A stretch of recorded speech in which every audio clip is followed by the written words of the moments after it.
আচ্ছা আচ্ছা, আমি তোদের মতো করে যদি ভাবি, তোদের কোয়ান্টামে কত নম্বর ক্লাস সেখান থেকেই বলা যায়।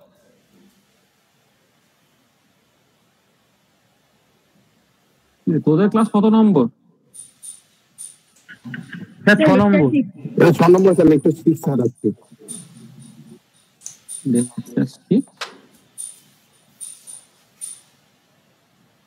ডেট হচ্ছে আজকে 10 তারিখ, তাই তো? হ্যাঁ 10 তারিখ।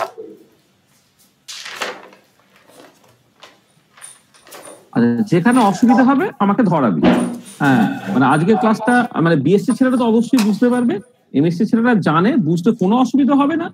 ঠিক, যেখানে অসুবিধা হবে মানে কোনো মানে একদমই মানে কি বলবো, কোনো উইদাউট এনি হেজিটেশন করে কিন্তু আমাকে জিজ্ঞেস করবে।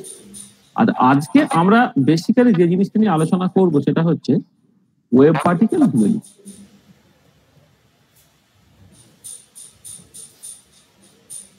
এইটা হচ্ছে আমাদের আজকে মূল বিষয় হবে, ওয়েভ পার্টিকেল ডুয়েলিটি।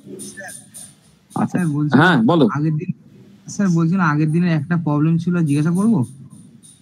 না ঠিক আছে, এতক্ষণ কি ছিলি, কোথায় ছিলি? তোর শুধু মানে তুই বড্ড বোকা বোকা হয়ে যাচ্ছে কালকে দিনকে দিন, জানিস তো? বিবেক তো? হ্যাঁ হ্যাঁ স্যার, হ্যাঁ স্যার। হ্যাঁ ঠিক আছে, না জিজ্ঞেস করতে হবে। আচ্ছা দেখো, ওয়েভ পার্টিকেল ডুয়েলিটি শোনো ভালো করে।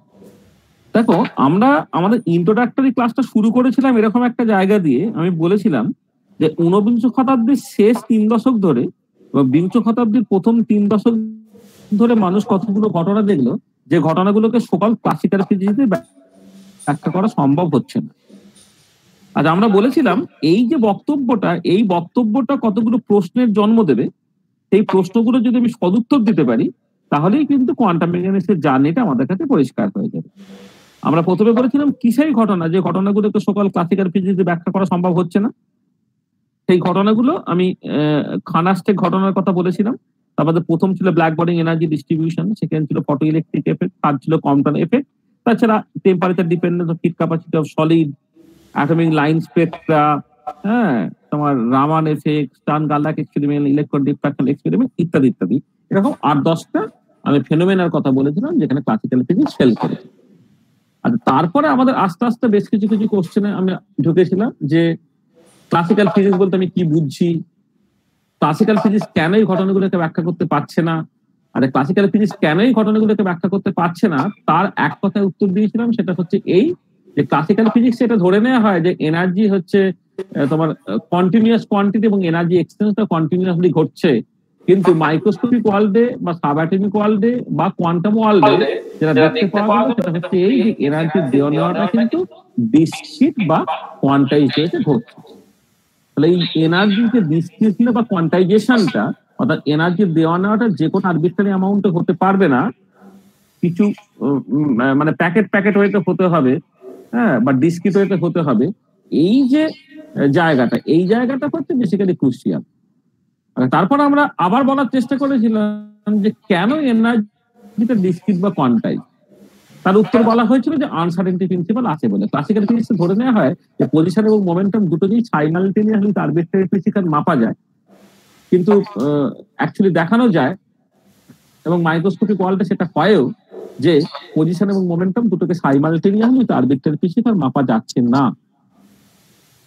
এবারে তারপরে যে কোশ্চেনটা আমরা বলেছিলাম সেটা হচ্ছে এই যে কেন আনসার্টেনিটিটা আছে, এই কেন আনসার্টেনিটি আছে তার উত্তর বলেছিলাম যে তার কারণটা হচ্ছে ওয়েভ পার্টিকেল ডুয়ালিটি আছে।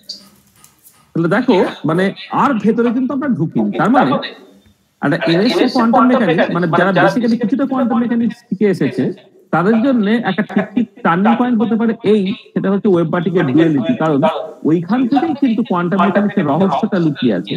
আমরা বলেছিলাম যে কোয়ান্টাম মেকানিক্স যে পিকুলিয়ার বা স্ট্রেঞ্জ বিহেভিয়ার গুলো আমরা দেখতে পাচ্ছি সেটা basically due to Heisenberg uncertainty principle. এবারে কেন পজিশন এবং মোমেন্টাম দুটোকে সাইমালটেনিয়াসলি আরবিট্রারি ফিজিক্যাল মাপা যাচ্ছে না, কেন আনসার্টেনিটি প্রিন্সিপালটা আছে, কারণ ওয়েভ পার্টিকেল ডুয়ালিটি আছে। লাইট যেটা ওয়েভ তার পার্টিকেল ক্যারেক্টার আছে, ইলেকট্রন যেটা পার্টিকেল তার ওয়েভ ক্যারেক্টার আছে। এইটার জন্যই কিন্তু গন্ডগোলটা অ্যাকচুয়ালি আসছে। তার মানে তোমার কোয়ান্টাম মেকানিক্স যে রহস্যটা, কোয়ান্টাম মেকানিক্স যে পিকুলিয়ার বিহেভিয়ারটা, কোয়ান্টাম মেকানিক্স থেকে স্ট্রেঞ্জ বিহেভিয়ারটা, সেই রহস্যটা কিন্তু লুকিয়ে আছে ওয়েব পার্টিকেল ডুয়ালিটির উপরে। সেই জন্য আমার মনে হয় যে this is the proper point, যে জায়গা থেকে তোমাকে ভীষণ সিরিয়াস হয়ে যেতে হবে।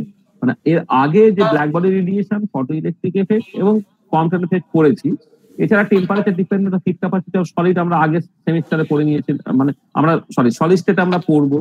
আর অ্যাটমিক লাইন স্প্রেকট্রা, বোর থিওরি, সেগুলো হচ্ছে ফার্স্ট সেমিস্টারে ইনঅর্গানিক কেমিস্ট্রির মধ্যে তোমরা পড়ে নিয়েছো। তাহলে হিস্টোরিক্যাল ডেভেলপমেন্টে যে সমস্ত মাইলস্টোনস গুলো যেখানে বেসিক্যালি ক্লাসিক্যাল ফিজিক্স ফেল করেছে, কয়েকটা আমরা এখানে পড়িয়েছি, কয়েকটা তোমরা বিভিন্ন জায়গায় পড়বে, আর এমএসসি ছেলেরা তো সার্টেনলি সবটাই প্রায় করে ফেলেছো। মানে আমাদের যেটা মূল বক্তব্য সেটা হচ্ছে এই যে কেন এই পিকুলিয়ার বা স্ট্রেঞ্জ বিহেভিয়ার গুলো দেখতে পাওয়া যাচ্ছে, কারণ তোমার ওয়েব পার্টিকেল ডুয়ালিটি আছে। আচ্ছা দেখো, আমরা শুরুটা করছি এরকম একটা জায়গা থেকে যে যখন আমি ওয়েব পার্টিকেল ডুয়ালিটি বলছি, তখন আমি এইখানে কিন্তু পরিষ্কারভাবে উল্লেখ করিনি যে ওয়েবের পার্টিকেল ক্যারেক্টার নিয়ে কথাবার্তা বলা হচ্ছে না পার্টিকেলের ওয়েব ক্যারেক্টার নিয়ে কথাবার্তা বলা হচ্ছে। অ্যাকচুয়ালি আমরা দুটো জিনিসই বোঝার চেষ্টা করছি। তাহলে প্রথমে আমি যে জিনিসটা বোঝার চেষ্টা করছি সেটা হচ্ছে লাইট, তার যে dual character,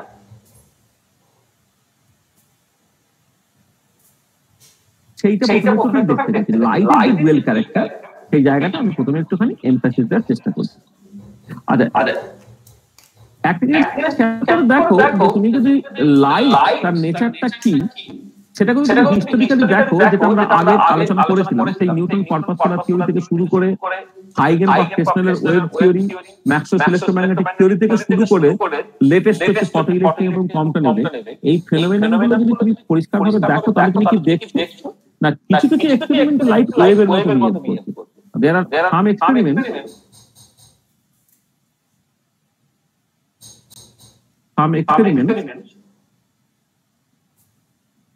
where light behaves as a wave. যেমন কারা কারা তোমরা ইন্টারফারেন্স জানো, ডিফ্র্যাকশন জানো, পোলারাইজেশন জানো, এক্সেট্রা। এই ঘটনাগুলোতে তুমি দেখতে পাচ্ছ যে লাইট তার ওয়েভ ক্যারেক্টার শো করছে। আচ্ছা, আবার এই 20th সেঞ্চুরির প্রথম দিকে যখন ফটো ইলেকট্রিক এবং কোয়ান্টাম এফেক্ট এই ফেনোমেননগুলো তুমি এক্সপ্লেন করলে লাস্ট দুটো লেকচারে, সেখানে তুমি পরিষ্কারভাবে দেখেছো যে লাইট কিন্তু সেখানে পার্টিকেলের মতো বিহেভ করছে। There are some other experiments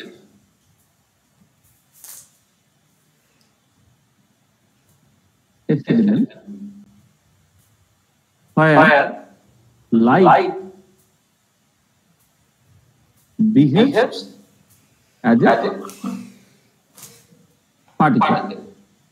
ঠিক আছে, কোন ফেনোমেনন তুমি সেগুলো দেখেছো না? অন্তত দুটো ফেনোমেনন আমরা ভালো করে পড়েছি, একটা হচ্ছে ফটো ইলেকট্রিক, আরেকটা হচ্ছে কোয়ান্টাম। অন্ততপক্ষে এই দুটো ঘটনা দেখেছি, যে ঘটনাতে দেখতে পাচ্ছ লাইট হচ্ছে ওয়েভের মতো বিহেভ করছে। দেখো, কিছু এক্সপেরিমেন্টাল লাইট ওয়েভের মতো বিহেভ করছে, আর পরের যে এক্সপেরিমেন্ট গুলো photo electric effect, quantum effect, সেখানে লাইট হচ্ছে পার্টিকেলের মতো বিহেভ করছে। কারণ এইখানে কনক্লুশন করতে পারছি, এখান থেকে যেটা কনক্লুশন করতে পারলাম সেটা হচ্ছে যে light has a dual character.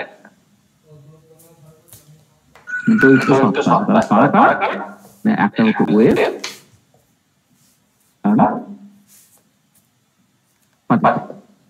আচ্ছা এবারে এই যে লাইটের এই যে ডুয়াল ওয়েভ এবং পার্টিকেল, তার জন্য যে ইম্পর্টেন্ট রিলেশন গুলো, সেই রিলেশন গুলো কি রিলেশনটা তুমি খেয়াল করে দেখো, সেইটা আমরা আসলে যেটা করেছিলাম সেটা হচ্ছে এই যে তোমার রিলেটিভিটি থেকে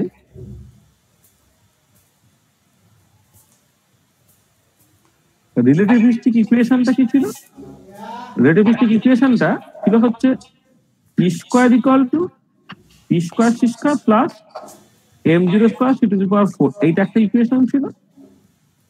আর 2 নম্বর ইকুয়েশনটা ছিল m equal to m0 by root over of 1 minus v square by c square. এই যে স্পেশাল থিওরি অফ রিলেটিভিটি আইনস্টাইনের, জেনারেল থিওরি অফ রিলেটিভিটি এবং স্পেশাল থিওরি অফ রিলেটিভিটি যথাক্রমে 1905 এবং 1916 সালে ডেভেলপ হয়েছিল। সেখান থেকে দুটোই ভেরি ভেরি ইম্পর্টেন্ট। একটা হচ্ছে রিলেটিভিস্টিক এনার্জিটা এই রিলেশন দিয়ে related, E square equal to P square C square plus M0 square C to power 4, আর মাস যেটা সেটা হচ্ছে M0 by root over of 1 minus P square by C square, যেখানে কিছু কিছু জিনিস তুমি জানো। M0 হচ্ছে রেস্ট মাস, M0টা হচ্ছে তোমার রেস্ট মাস, মানে যখন ভেলোসিটিটা 0 তখন যে মাসটা সেটা হচ্ছে রেস্ট মাস। রেস্ট মাস। আচ্ছা, এবারে দেখো এইখান থেকে আমি কতগুলো কথা আগের দিন বলে দিয়েছিলাম, মানে আমি বা পৌলমি বলে দিয়েছিল, সেটা হচ্ছে এই যে তোমার এইখান থেকে কতগুলো জিনিস তুমি যেটা বুঝতে পারো যে যদি ভেলোসিটিটা লাইটের ভেলোসিটি বা তার থেকে বেশি হয়ে যায়, তাহলে এই রুটের মধ্যে নেগেটিভ সাইন চলে আসছে, যেটা আনডিফাইন্ড। তার মানে এটা দাঁড়াচ্ছে যে যদি তোমার এই M0টা নট ইকুয়াল টু 0 হয়, অর্থাৎ একটা ম্যাসিভ পার্টিকেল যাদের রেস্ট মাস আছে তারা কি লাইটের স্পিড বা তার থেকে বেশি স্পিডে মুভ করতে পারে না, বলে কি এই ইকুয়েশনটা জাস্ট চিন্তা করে মাথা মাথা থাকছে না, যেটাকে আমি কজালিটি প্রিন্সিপাল বলেছিলাম। আচ্ছা, এবারে লাইট সে কিন্তু এই সি এই স্পিডে মুভ করে, অর্থাৎ ভি ইকুয়াল টু সি হয়ে যাচ্ছে, তখন নিচের পার্টটা 0 হয়ে যাচ্ছে। নিচের পার্টটা যদি 0 হয়ে যায়, এই ইকুয়েশনটা বেটে একেবারে তখনই তখন M0টাও 0 হয়ে যাবে। তার মানে এটা কথা যে ফর ফোটন, ফোটন বলছি, for photon rest mass M0 equal to 0, এটা একটা ইম্পর্টেন্ট কথা মাথায় রাখবে, for photon rest mass M0 equal to 0।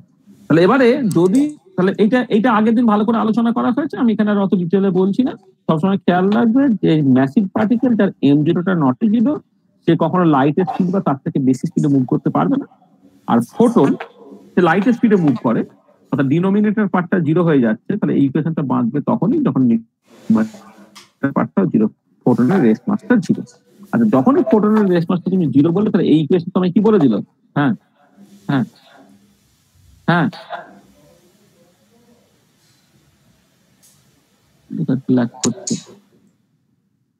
সবাই ল্যাগ করছে। আমি যখন লিখছি কি অনেক পরে যাচ্ছে প্রত্যেকের জন্য? আমার জন্য ল্যাগ করছে।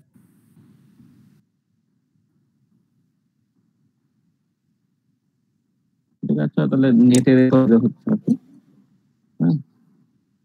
ইন্টারনেটে হয়তো একটু অসুবিধা হচ্ছে, কিন্তু আমি তো রিচার্জ করেই তো বসলাম।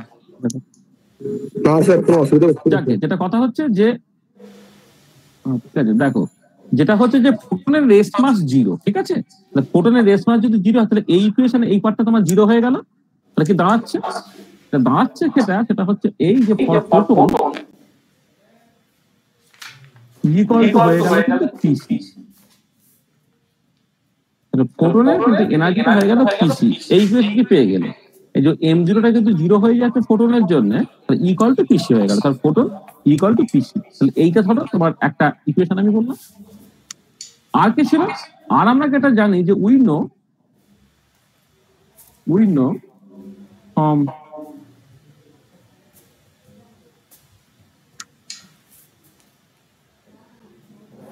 আচ্ছা একবারে উই নো, মানে আইনস্টাইনের ফটো ইলেকট্রিক এফেক্ট থেকেই পাচ্ছি আর কি। We know energy of photon, সেটাকে তুমি লিখতে পারো ইকুয়াল টু h nu বা h e বাই ল্যামডা। আমি এটাও জানি, এটা কোথা থেকে পাচ্ছি না, ফটো ইলেকট্রিক এফেক্ট থেকে পাচ্ছি, তুমি সেইভাবে ভাবতে পারো এটা। এবারে এই দুটো ইকুয়েশনটা তুমি কি পেলে না? রিলেটিভিটি বলছে এনার্জিটা equal to P into C। খেয়াল করে দেখো এইখানে এটা কিন্তু মোমেন্টাম, ঠিক আছে? এটা কিন্তু মোমেন্টাম। তাহলে আমি যদি মানে ফোটনটাকে পার্টিকেল ভাবি, তখন ইকুয়াল টু পিসি এইরকম ভাবে তুমি লিখতে পারছো। আর ফোটনটাকে তুমি যদি ওয়েভ হিসেবে যদি ভাবো, তাহলে ওয়েভের সঙ্গে অ্যাসোসিয়েটেড যে প্রপার্টিটা সেটা হচ্ছে wavelength, equal to h c by lambda পেয়ে যাচ্ছে। তার ফর্ম ইকুয়েশন 1 এন্ড 2 তুমি কি পেলে? ফর্ম ইকুয়েশন 1 এন্ড 2 দেখো পরিষ্কার, এই যে PC equal to h c by lambda হয়ে যাচ্ছে, অর্থাৎ p equal to h over lambda. তাহলে এই যে ইকুয়েশনটা p equal to h over lambda, এই ইকুয়েশনের সাথে তুমি সকল পার্টিকেল বলে কিছু নেই, আমি লাইট নিয়ে কথাবার্তা বলছি। যেখানে লিখেছি যে আমি সবটাই লাইট নিয়ে ভাবছি। লাইট সে কিছু এক্সপেরিমেন্ট ওয়েভের মতো বিহেভ করে, কিছু এক্সপেরিমেন্টে পার্টিকেলের মতো বিহেভ করে। আসলে লাইটের এই কোয়ান্টাম এফেক্টের আগে প্রায় 200 বছরের লাইটের ইতিহাসটাই ছিল ওয়েভের ইতিহাস। particularly Maxwell's electromagnetic theory is one of the most successful theory in physics, যেটা লাইটকে একটা ইলেকট্রোম্যাগনেটিক ওয়েভ হিসেবে ট্রিট করে এবং তা দিয়ে কিন্তু লাইটের যে সমস্ত বিহেভিয়ার গুলো 99.99% বিহেভিয়ার গুলো কিন্তু কারেক্টলি এক্সপ্লেন করা যায়। অর্থাৎ লাইটকে লোক ওয়েভ হিসেবে জানতে অভ্যস্ত ছিল, এক্স রেকে মানুষ ওয়েভ হিসেবে জানতে অভ্যস্ত ছিল, কিন্তু এই কোয়ান্টাম এফেক্ট সেখানে দেখানো গেল যে কোয়ান্টাম এফেক্টের মতো যে এক্সরে স্ক্যাটারিং এই এক্সপেরিমেন্টটা, এই এক্সপেরিমেন্টকে এক্সপ্লেন করতে গেলে ওই যে এক্সরে ফোটন বা এক্সরে তার সঙ্গে অ্যাসোসিয়েট একটা মোমেন্টাম আছে পি, যে পিটা হচ্ছে এইচ ওভার ল্যামডা, এইটা না ধরলে কিন্তু কোন রকম ভাবে তুমি জিনিসটাকে এক্সপ্লেন করতে পারছো না। তার মানে এই ইকুয়েশনের থ্রু দিয়ে কিন্তু ওয়েভের পার্টিকেল ক্যারেক্টারটা বেরিয়ে আসছে, সেই ওয়েভ যার ওয়েভলেন্থ ল্যামডা তার সঙ্গে অ্যাসোসিয়েটেড পার্টিকেলের মোমেন্টাম এটা হচ্ছে এইচ ওভার ল্যামডা। আর এই কন্টেক্সটে একটা কথা বলে নেওয়া ভালো, এই ফোটন এই টার্মিনোলজিটা কিন্তু মানে আইনস্টাইনও বলেনি, কম্পটনও বলেনি, ফোটন এই টার্মিনোলজিটা কিন্তু প্রথম উল্লেখ করেছিলেন 1926 সালে স্যার গিলবার্ট নিউটন লুইস। যাকে তাহলে আমরা ফটো ইলেকট্রিক এবং কোয়ান্টাম এফেক্ট পরপর দুটো পড়েছি, এই দুটো থ্রু দিয়ে আমি আলটিমেটলি এটা দেখতে পেয়েছি যে লাইট তার কিন্তু ডুয়েল ক্যারেক্টার আছে। লাইট সবসময় ওয়েভ হিসেবে ভাবলে হবে না, লাইট তো সবসময় পার্টিকেল হিসেবে ভাবলেও হবে না। কিছু কিছু এক্সপেরিমেন্টাল লাইট ওয়েভের মতো বিহেভ করে, কিছু কিছু এক্সপেরিমেন্টাল লাইট পার্টিকেলের মতো বিহেভ করে। যখন সে ওয়েভের সঙ্গে মতো বিহেভ করছে তখন ওয়েভ লেন্থ দিয়ে তার বিহেভিয়ারটাকে বা তার প্রপার্টিটাকে ক্যারেক্টারাইজ করতে হবে, আর যখন সে পার্টিকেলের মতো বিহেভ করছে তখন তার মোমেন্টাম দিয়ে পুরো জিনিসটাকে ক্যারেক্টারাইজ করতে হবে, এবং মোমেন্টাম এবং ওয়েভ লেন্থ এইরকম ভাবে রিলেটেড ইকুয়ালিটি এই বললাম। ঠিক আছে, এটা হচ্ছে কথা। আচ্ছা দেখো, এই কোয়ান্টাম এফেক্ট এইটা হলো কবে? 1923 সালে। এবারে তার ঠিক পরের বছরে 1924 সালে বিজ্ঞানী ডিবগলি তিনি কি ভাবলেন? তিনি একটা মজার জিনিস ভাবলেন, সেটা হচ্ছে এই যে ধরো এক্স রে, মানে 1895 সালে এক্স রে আবিষ্কৃত হয়েছে এবং সেই এক্স রে কিন্তু একটা ইলেকট্রোম্যাগনেটিক ওয়েভ হিসেবেই মানুষ জানতো। মানে যখন 1912 সালে ব্র্যাগ এবং লাও তারা যখন এক্স রে ডিফ্র্যাকশন এক্সপেরিমেন্ট করেছিল, একটা ক্রিস্টালের মধ্য দিয়ে এক্স রে পাঠিয়ে ক্রিস্টাল স্ট্রাকচার ডিটারমাইন করেছিলেন, এই যে ডিফ্র্যাকশন ফেনোমেননটা দেখা যাচ্ছে না, অবশ্যই একটা ওয়েভ দেখা যায়। তাহলে এক্স রে যে ওয়েভ এটা কিন্তু প্রুভ, না হলে তো ডিফ্র্যাকশন এক্সপেরিমেন্ট দেখাতো না, যেটা 1912 সালে লাও এবং ব্র্যাগ তারা কিন্তু ডিফ্র্যাকশন এক্সপেরিমেন্ট করেছেন ইউজিং এক্স রে। তাহলে এক্সরেটার যে একটা ওয়েভ, একটা ইলেকট্রোম্যাগনেটিক ওয়েভ, সেই নিয়ে কারো কোনো দ্বিমত ছিল না। প্রবলেমটা চলে 1923 সালে বিজ্ঞানী কম্পটন যখন এক্স রে স্ক্যাটারিং, যেটাকে অ্যাকচুয়ালি কম্পটন স্ক্যাটারিং বলা হচ্ছে, সেইটাকে যখন এক্সপ্লেন করার চেষ্টা করলেন, তখন তিনি দেখলেন যে এর এক্সপ্লেনেশনটা জাস্ট ম্যাক্সওয়েলস ইলেকট্রোম্যাগনেটিক দিয়ে করা সম্ভব, ম্যাক্সওয়েলস ইলেকট্রোম্যাগনেটিক থিওরি দিয়ে করা সম্ভব নয়। এই কোয়ান্টাম এফেক্ট সেটাকে এক্সপ্লেন করতে গেলে ওই যে এক্সরে সেইটাকে একটা পার্টিকেলের মতো ভাবতে হবে, যার একটা মোমেন্টাম আছে ইকুয়ালিটি এইচ ওভার ল্যামডা। এবার তার ঠিক পরের বছরে বিজ্ঞানী ডিবগলি তিনি ভাবলেন যে এক্সরে যাকে আমি এতদিন ধরে ওয়েভ হিসেবে ভাবতাম, তার যদি পার্টিকেল ক্যারেক্টার থাকে তাহলে ওই একই সময় আবিষ্কৃত হয় ইলেকট্রন। 1895 সালে বিজ্ঞানী রনজেন এক্স আবিষ্কার করেছেন। 1898 সালে স্যার জে থমসন তিনি ইলেকট্রন আবিষ্কার করেছেন। এক্স একটা ইলেকট্রোম্যাগনেটিক ওয়েভ, ইলেকট্রন একটা ফান্ডামেন্টাল পার্টিকেল। তাহলে যাকে আমি এতদিন ধরে ওয়েভ হিসেবে জানতাম সেই যদি পার্টিকেলের ক্যারেক্টার দেখায় এক্স রে, তাহলে ইলেকট্রন যাকে আমি এতদিন ধরে পার্টিকেল হিসেবে ভাবি তার ওয়েভ ক্যারেক্টার আপত্তি করে। ডিবগলি কি ভাবলেন যে তিনি ভাবলেন যে তিনি মানে অ্যাজিউম করলেন কিরকম ভাবে, তিনি ভাবছেন কিরকম ভাবে, মানে থট প্রসেসটা আমি যা বলছি কি ভাবছেন না, থট প্রসেসটা কি? থট প্রসেসটা হচ্ছে যে X ray which was known as an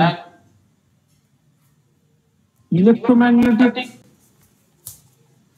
radiation, X-ray, which was known as an electromagnetic radiation, now has particle character. এবারে কথা হচ্ছে যদি সেটা হয়, if X-ray which was known as an electromagnetic radiation now has a particle character, then why not electron which was known as a particle has a wave pattern. X ray যেটাকে আমি এতদিন electromagnetic radiation হিসেবে ভাবতাম বা wave হিসেবে ভাবতাম, electronic radiation or wave হিসেবে ভাবতাম, and now has particle character, then why not electron which was known as a particle as a wave character, যেটা পার্টিকেল হিসেবে জানতো তার ওয়েভ ক্যারেক্টার থাকবে না কেন? তিনি এরকম করে ব্যাপারটাকে ভাবলেন। আচ্ছা, শুধু ভাবলেন না, তিনি যেটা বলে ফেললেন সেটা হচ্ছে এই যে সেই ইলেকট্রনে ওয়েভ ক্যারেক্টার আছে। তিনি কি বললেন? মানে হি proposed that or postulated that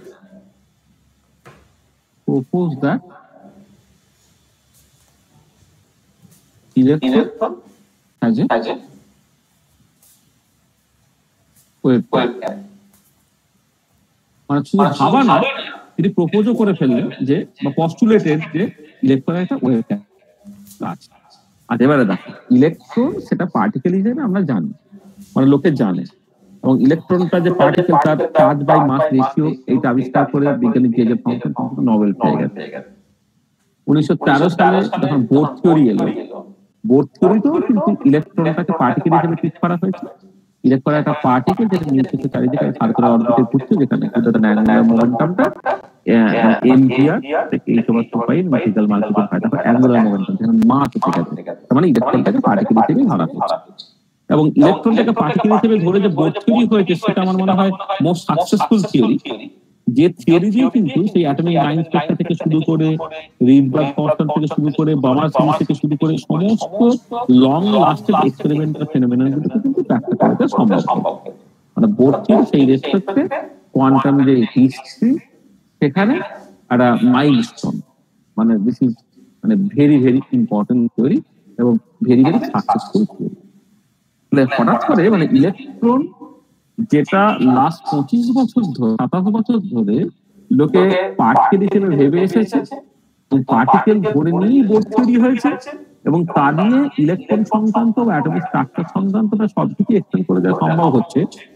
সেই মুহূর্তে দাঁড়িয়ে কেউ যে বেসিক্যালি ভীষণ কম বয়স্ক একজন লোক, যার আবার ফর্মাল ট্রেনিং ফিজিক্স নয়, সে কিন্তু হঠাৎ করে বলে বসে থাকে না ইলেকট্রন অ্যাকচুয়ালি পার্টিকেল না, ইলেকট্রন ওয়েভ, লোকে মানবে কেন? He proposed that electron has a wave character. এবারে কোশ্চেনটা হচ্ছে যে যদি তাই হয়, if it is so, then what about Bohr theory? Bohr theory কি হবে? তুমি যদি বলো মানে বোর থিওরিটা মানে ভীষণ ইম্পর্টেন্ট থিওরি। দেখো 1922 সালে বোর সাহিত্যে নোবেল দেওয়া হয়েছে, তার মানে মানে বিজ্ঞানী সমাজ তারা মেনে নিয়েছে যে ইলেকট্রনটা পার্টিকেল। 1923 সালে কম্পটন এফেক্ট এসেছে, 1924 সালে কথা হচ্ছে, তাহলে ইলেকট্রন একটা পার্টিকেল, তার উপরে বেশ করে বোর থিওরি, সেখানে নোবেল দিয়ে দেওয়া হলো। হঠাৎ করে একজন নতুন ছেলে সে যদি বলে না ইলেকট্রনটা পার্টিকেল না ইলেকট্রনটা ওয়েভ, তো মানবে কেন? তখন লোক অটোমেটিক্যালি কোশ্চেন করলো, তাহলে বোর থিওরি তুমি যদি ভেবেই না ইলেকট্রনটা ওয়েভ, তাহলে বোর থিওরি কি হবে? আচ্ছা, বোর থিওরি কি হবে? তিনি বললেন না আমি ইলেকট্রনটাকে ওয়েভ ধরেও কিন্তু বোর থিওরি মিলিয়ে দিতে পারি। বোর থিওরির মূল ব্যাপারটা কি? বোর থিওরির মূল ব্যাপারটা হচ্ছে স্টেশনারি অবজেক্ট। তাহলে প্রথম কথা হচ্ছে যে বোর থিওরি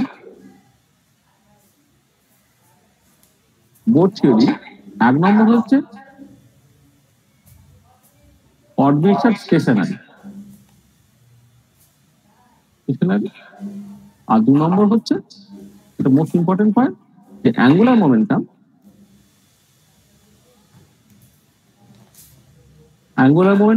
mvr কিন্তু n into h/2π with n equal to 1 2 3 dot dot dot dot, মানে অ্যাঙ্গুলার মোমেন্টামের কোয়ান্টাইজেশন mvr হচ্ছে n h/2π, মানে এটা যে বোর কোয়ান্টাইজেশন আছে, এটাকে তুমি বলতে পারো bore quantisation.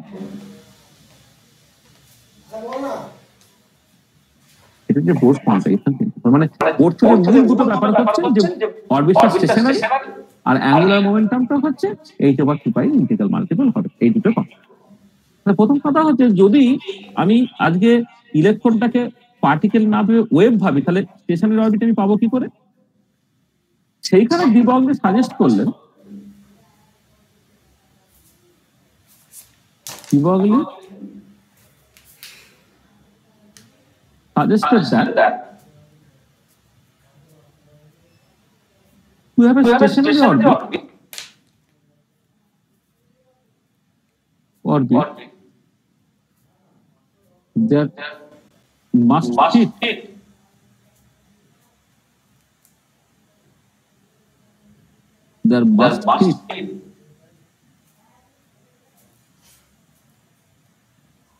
infinite number of waves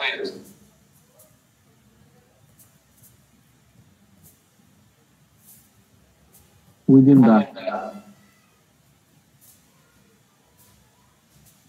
circumference of the orbit. কি বলা হলো? He always suggested that to have a stationary orbit, there must fit an integral number of waves within the circumference of the orbit. তার মানে ব্যাপারটা কি বলা হচ্ছে? এটা বলা হচ্ছে ধরো তুমি এর আগে যখন ইলেকট্রনটা একটা পার্টিকেল হিসেবে মনে করেছিলে, তখন নিউক্লিয়াসকে কেন্দ্র করে ইলেকট্রনটা এরকম একটা সার্কুলার অরবিটে মুভ করছিল। সার্কুলার অরবিটে মুভ করছিল, এইখানে তোমার নিউক্লিয়াসটা ছিল প্লাস জেড ইনটু ই, আর ইলেকট্রনটা এই সার্কুলার অরবিটে সে বেসিক্যালি তোমার মুভটা করছিল। ঠিক আছে, এই সার্কুলার অরবিটে মুভটা করছিল। আচ্ছা, এবারে ডি ব্রগলি কি বলছে? ডি ব্রগলি কিন্তু বলছে না, এই যে ইলেকট্রনটা সে বেসিক্যালি এরকম একটা সুন্দর লাইন দিয়ে মানে একদম সার্কুলার অরবিটে ঘুরছে, এইটা অ্যাকচুয়ালি গল্প নয়। তিনি যেটা বলছেন যে যদি আমাকে স্টেশনারি অরবিট পেতে হয়, মানে স্টেশনারি অরবিট মানে যে অরবিটে ইলেকট্রন ঘোরার সময় হচ্ছে কোনো এনার্জি ছাড়ে না। এনার্জি যদি কোনো ইন্টারফারেন্স হয়ে যেত তাহলে কিন্তু কনস্ট্রাকটিভ বা ডিস্ট্রাকটিভ ইন্টারফারেন্সের জন্য এনার্জি অ্যাবজর্ব করতে হবে, এনার্জি ছাড়তো। তাহলে এবারে এই ইন্টারফারেন্সটা হবে না তখনই যখন there must be some integral number of waves within the circumference of the orbit.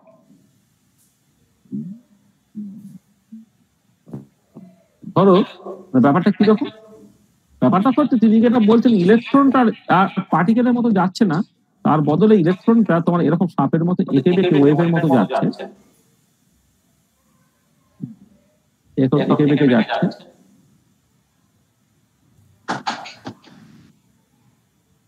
আমি এরকম করে ধরে আঁকলাম, পরিষ্কার করে দেখো এই একটা ওয়েভ, এই হচ্ছে দুটো ওয়েভ, এই তিনটে ওয়েভ, এই চারটে ওয়েভ, এটা কি আমি ঠিক করলাম? এই পাঁচটা ওয়েভ। তারপরে বেসিক্যালি দেখো এখানে ইন্টিগ্রাল নাম্বার অফ ওয়েভস কিন্তু ফিট করেছে। তার মানে বোরের কথা মতো এইটা হচ্ছে আমার অ্যালাউড, সরি ডি ব্রগলির কথা মতো সেটা হচ্ছে অ্যালাউড, কারণ এখানে এই যে সারকামফারেন্সটা দেখো তোমার পাঁচটা একদম ইন্টিগ্রাল নাম্বার অফ ওয়েভ দিয়ে তোমার ব্যাপারটা ফিট করেছে। আর তারপর উল্টো দিকে যদি তুমি আরেকটা সিচুয়েশন কনসিডার করতে, ধরো এই একটা সার্কুলার অরবিট, এইখানে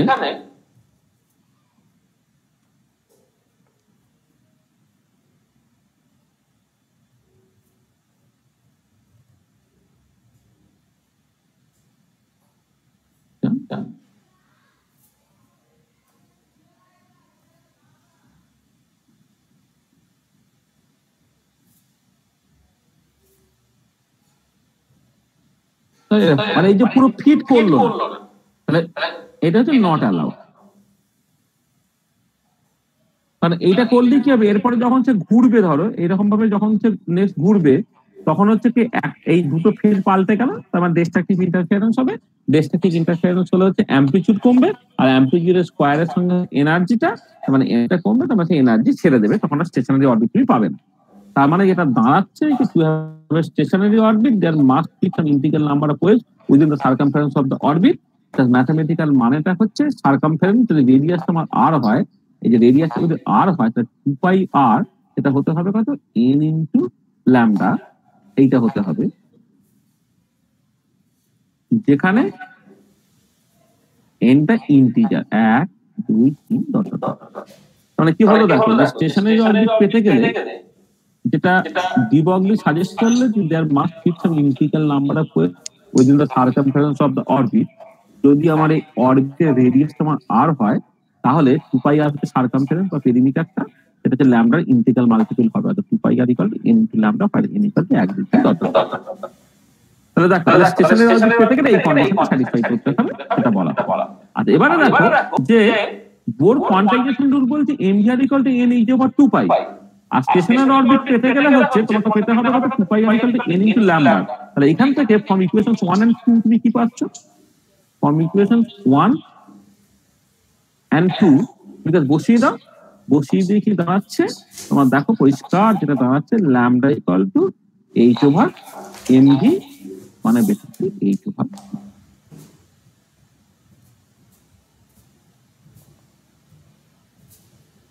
তাহলে কি বলা হচ্ছে না এই যে mvr equal to n h over 2π আর 2πr equal to n into lambda. তুমি কিছুই না যে কোনো এই দুটো ইকুয়েশন থেকে তুমি যে কোনো একটা বের করে নাও। ধরো এইখানটা আমি কথা বলছি nটা এখানেও আছে এখানেও আছে, তুমি জাস্ট এই দুই জায়গা থেকে n বের করে সমান করো, দেখো পরিষ্কার বেরিয়ে গেছে lambda equal to h over 1 বা h ওভার 2 কি দাঁড়াচ্ছে। ভীষণ সারপ্রাইজিং একটা রেজাল্ট। দেখো যে de Broglie জাস্ট একটা খেলার ছলে তিনি যেটা ধরলেন যে ইলেকট্রন যেটাকে লোকে এতদিন ধরে পার্টিকেল হিসেবে জানতো তাকে যদি আমি এখন ওয়েভ হিসেবে ভাবি আমার অসুবিধাটা কোথায়।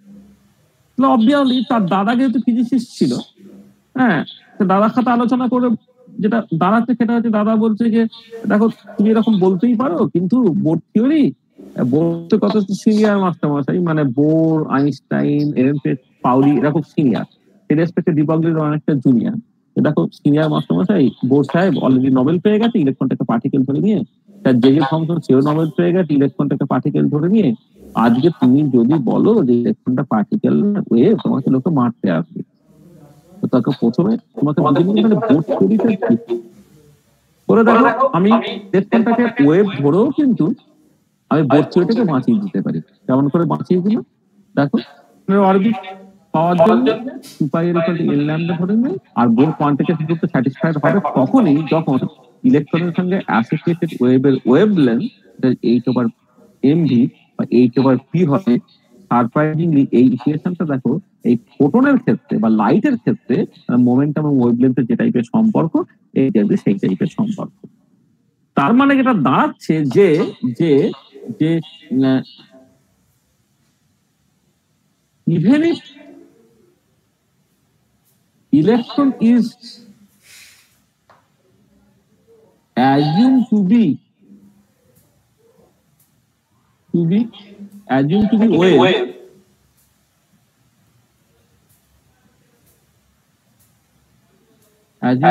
wave, both theory can be satisfied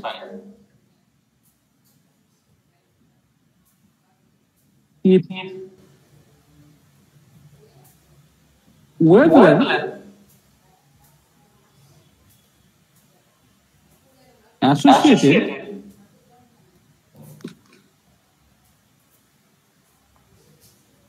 to the electron is lambda equal to h over।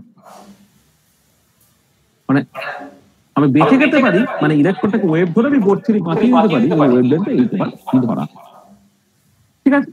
আচ্ছা এবারে এইটা যখন আসলে জগতে না ভীষণ সিমেট্রি আছে, মানে আইনস্টাইন কম্পন ইত্যাদি থ্রু দিয়ে তুমি লাইট বা ওয়েভ যার ওয়েভলেন্থ তুমি ল্যামডা জানতে তার সঙ্গে associated momentum p equal to h over lambda হচ্ছে, ইলেকট্রন যেটা তুমি পার্টিকেল জানতে with momentum equal to p তার সঙ্গে অ্যাসোসিয়েটেড যে ওয়েভলেন্থটা সেটা তুমি দেখো একই রকম relation lambda equal to h over p। এরকম একটা সুন্দর সিমিলারিটি পাওয়া গেল।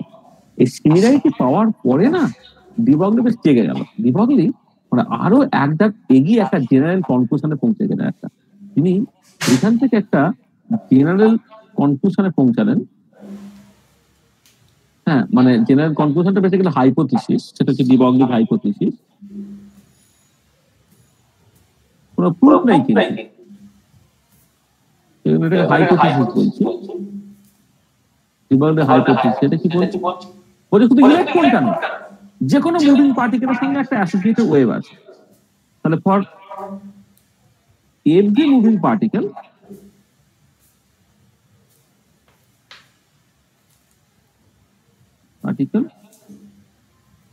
there is an associated wave. For every moving particle, there is an associated wave called the matter wave. মানে ম্যাটারের সঙ্গে associated wave বলে একে বলা হচ্ছে matter wave. So for every moving particle, there is an associated wave called the matter wave. তার সঙ্গে কি বললেন যে wavelength of this matter wave lambda equal to h over mv by h over p. Lambda equal to h over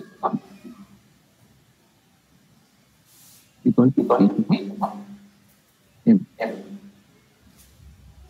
মানে ইলেকট্রনের জন্য আমি দেখালাম যে কেন ল্যামডাটা এইট ওভার পি হতে হবে, না হলে বোর থিওরি মানছে না। এবারে বোর থিওরি শুধু ইলেকট্রনের জন্য সত্যি, যে কোনো একটা আরবিট্রারি পার্টিকেল ইভেনলি যে পিরিয়ডিক মোশন করছে না তার জন্য এটা সত্যি না। কিন্তু তিনি যেটা বললেন যে শুধু ইলেকট্রন কেন, যে কোনো মুভিং পার্টিকেল তার সঙ্গে অ্যাসোসিয়েটেড একটা ওয়েভ আছে, যে ওয়েভটা ইকুয়াল টু ম্যাটার ওয়েভ, এবং সেই ওয়েভের wavelength lambda equal two eight over. বোঝা গেল ডি ব্রগলি হাইপোথিসিসটা? পরিষ্কার এখন পর্যন্ত যা বলেছে এটা?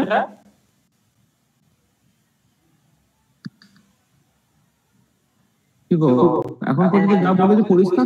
কারো অসুবিধা নেই তো? হ্যাঁ স্যার। না স্যার। হ্যাঁ স্যার। এবারে একটা ভীষণ ইম্পর্টেন্ট কোশ্চেন অটোমেটিক্যালি চলে গেল। একটা হাইপোথিসিস বলে দিলেই হবে না, এবারে ভিজুয়ালাইজ করতে হবে। তাহলে নেক্সট যে কোশ্চেনটা অ্যারাইজ করবে সেটা হচ্ছে যে what is the nature of this wave? What is the nature of this wave? এই যে তুমি বলতো যে কোনো পার্টিকুলার সঙ্গে অ্যাসোসিয়েটেড যে ওয়েভ আছে, যে ওয়েভটাকে বলছি ম্যাটার ওয়েভ, সেই ম্যাটার ওয়েভটা কেমন দেখতে? মানে আমরা যেমন ওয়েভ দেখতে অভ্যস্ত সেই টাইপের দেখতে না অন্য? What is the nature of this wave? What is the nature of this wave of this matter wave? The matter wave এর নেচারটা কেমন? জাস্ট লজিক্যালি এগোনোর চেষ্টা করেন, লজিক্যালি এগো। তাহলে প্রথম যে অপশন যেটা হতে পারতো যে আমরা যে টাইপের ওয়েভ দেখতে অভ্যস্ত সেই ধরনের ওয়েভ, আমাদের ফার্স্ট গেস যেটা হতে পারতো, ফার্স্ট গেসটা হচ্ছে তোমার it is an ordinary plane wave having definite moment. মানে ব্যাপারটা কিরকম? ব্যাপারটা হচ্ছে আমরা যে টাইপের ওয়েভ গুলো দেখতে অভ্যস্ত, ধরো আমি যদি একটা ওয়েভের অ্যাম্পলিটিউডটা তুমি আচ্ছা মানে সেটা কথা হচ্ছে মানে আমি ধরো ঠিক আছে আমি অ্যাম্পলিটিউডটা সাইজ সাইটা বলি তোমার এ সাইন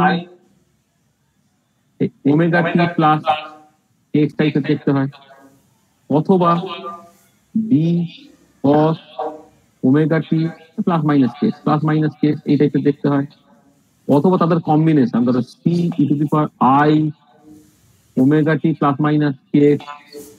এই যে ওয়েভ গুলো, হ্যাঁ এইগুলো হচ্ছে তোমার একটা প্লেন অর্ডিনারি ওয়েভের ইকুয়েশন। এখানে একটা জিনিস খেয়াল লাগবে যে প্লেন অর্ডিনারি ওয়েভ যেটা, সেইখানে এই কেটা সেটা বেসিক্যালি তোমার পি বাই এইচ, মানে এই অর্ডিনারি ওয়েভে এই কেটাকে বলা ওয়েভ ভেক্টর, সেটা হচ্ছে মোমেন্টাম বাই এইচ। এক্ষেত্রে দেখো প্রত্যেক ক্ষেত্রে একটা করে স্পেসিফিক কে আছে, তার মানে বেসিক্যালি হচ্ছে তাদের একটা করে স্পেসিফিক মোমেন্টাম আছে। যেখানে আমি বলেছি একটা plane wave having a definite momentum, ঠিক আছে? তো তার ইকুয়েশনটা তুমি এইরকম ভাবে এক্সপ্রেস করো। আর এবারে সাইন হতে পারে, কস হতে পারে, বা তাদের কম্বিনেশন হতে পারে।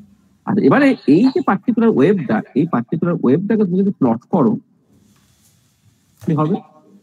না ধরো কথা আমি সাইন কার্ভের মতো করে দেখি, ধরে নাও এটা একটা এটাকে কি বলে ওয়েভ ভেক্টর বলে, ওয়েভ ভেক্টর, এটা হচ্ছে ওয়েভ ভেক্টর, ওয়েভ ভেক্টর, আর এরা হচ্ছে মোমেন্টামের সঙ্গে এইরকম ভাবে রিলেটেড আছে, k equal to t by h, আর ওমেগা যেটা, ওমেগাটা হচ্ছে টি বাই এইচ, হ্যাঁ মানে t by h square, sorry এটা কে বাই এইচ না, কে বাই এইচ স্কয়ার, মানে ই হচ্ছে কে ইন্টু এইচ স্কয়ার আর ই হচ্ছে ওমেগা ইন্টু এইচ স্কয়ার, হ্যাঁ ঠিক আছে। এইখানে কেটাকে বলে ওয়েভ ভেক্টর, ঠিক আছে। মানে এখানে তুমি এটাকে চাইলে অনেক অনেক বইয়ে হয়তো দেখবে এটা ওমেগা দিয়ে লেখা নেই, বরং টি বাই এইচ স্কয়ার লেখা আছে, বা কে এর জায়গায় লেখা আছে t by h square, h square যেখানে এইচ ওভার টি, ঠিক আছে। তাহলে যেটা মোদ্দা কথা সেখানে হচ্ছে এখানে একটাই কে আছে, অনেকগুলো কে নাই, একটা কে আছে মানে হচ্ছে মোমেন্টামটা টি সমান কে ইনটু এইচ স্কয়ার, মানে একটা ডেফিনিটার মোমেন্টাম আছে, সেটা আমি এখানে বলে দিই যে একটা অর্ডিনারি প্লেন ওয়েভ আমি যে ডেফিনাই মোমেন্টাম। আর এই যে ওয়েভগুলো, এই ওয়েভগুলোকে তুমি যদি প্লট করো, তাহলে এদিকে তুমি লেখছে সাইন বা একটা সাই তুমি প্লট করছো, তাহলে এই ওয়েভগুলো না এরকম টাইপের দেখতে হয়।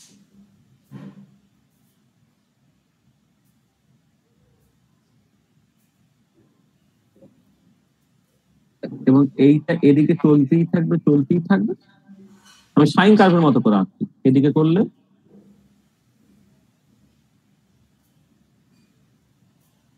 এটা এরকম ভাবে চলতেই থাকবে চলতেই থাকবে চলতেই থাকবে। তার মানে দেখো এই যে তোমার আমি ছবিটাকে আঁকলাম,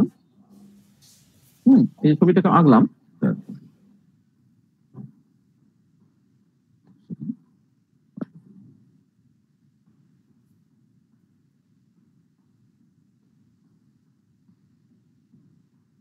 মানে বাজে ছবি হয়েছে কোনো অসুবিধা নেই। তাহলে এই যদি সাইন কার্ভ বা কস কার্ভ বা তাদের কম্বিনেশন একটা ছবি তুমি আঁকো, ছবিটার নেচারটা হচ্ছে এই ধরনের দেখতে, ঠিক আছে। তাহলে আমি দেখো একটা ওয়েভ মানি তো এই ছবিটা তোমার মাথায় ঘোরে না, আর ওয়েভ বলতে এই ছবিটা তোমার মাথার মধ্যে চলে আসবে। তার মানে তোমার প্রথম গেসটা হচ্ছে একটা ম্যাটার বা পার্টিকেল, তার সঙ্গে অ্যাসোসিয়েটেড ওয়েভটা হচ্ছে এরকম দেখতে, একটা প্লেন অর্ডিনারি ওয়েভ হাবিকে ডেফিনাইট মোমেন্ট। আচ্ছা এবারে কথাটা হচ্ছে যে এই যে ভাবাটা, এই ভাবাটা মিটে গেলে তো খুবই ভালো, কারণ আমি ওয়েভ বলতে আমি এই ধরনের ছবি দেখতে অভ্যস্ত, আমরা সবসময় কনসিস্টেন্ট হতো। কিন্তু এইটা বলতে গেলে তোমার দুটো ইম্পর্টেন্ট ডিফিকাল্টি,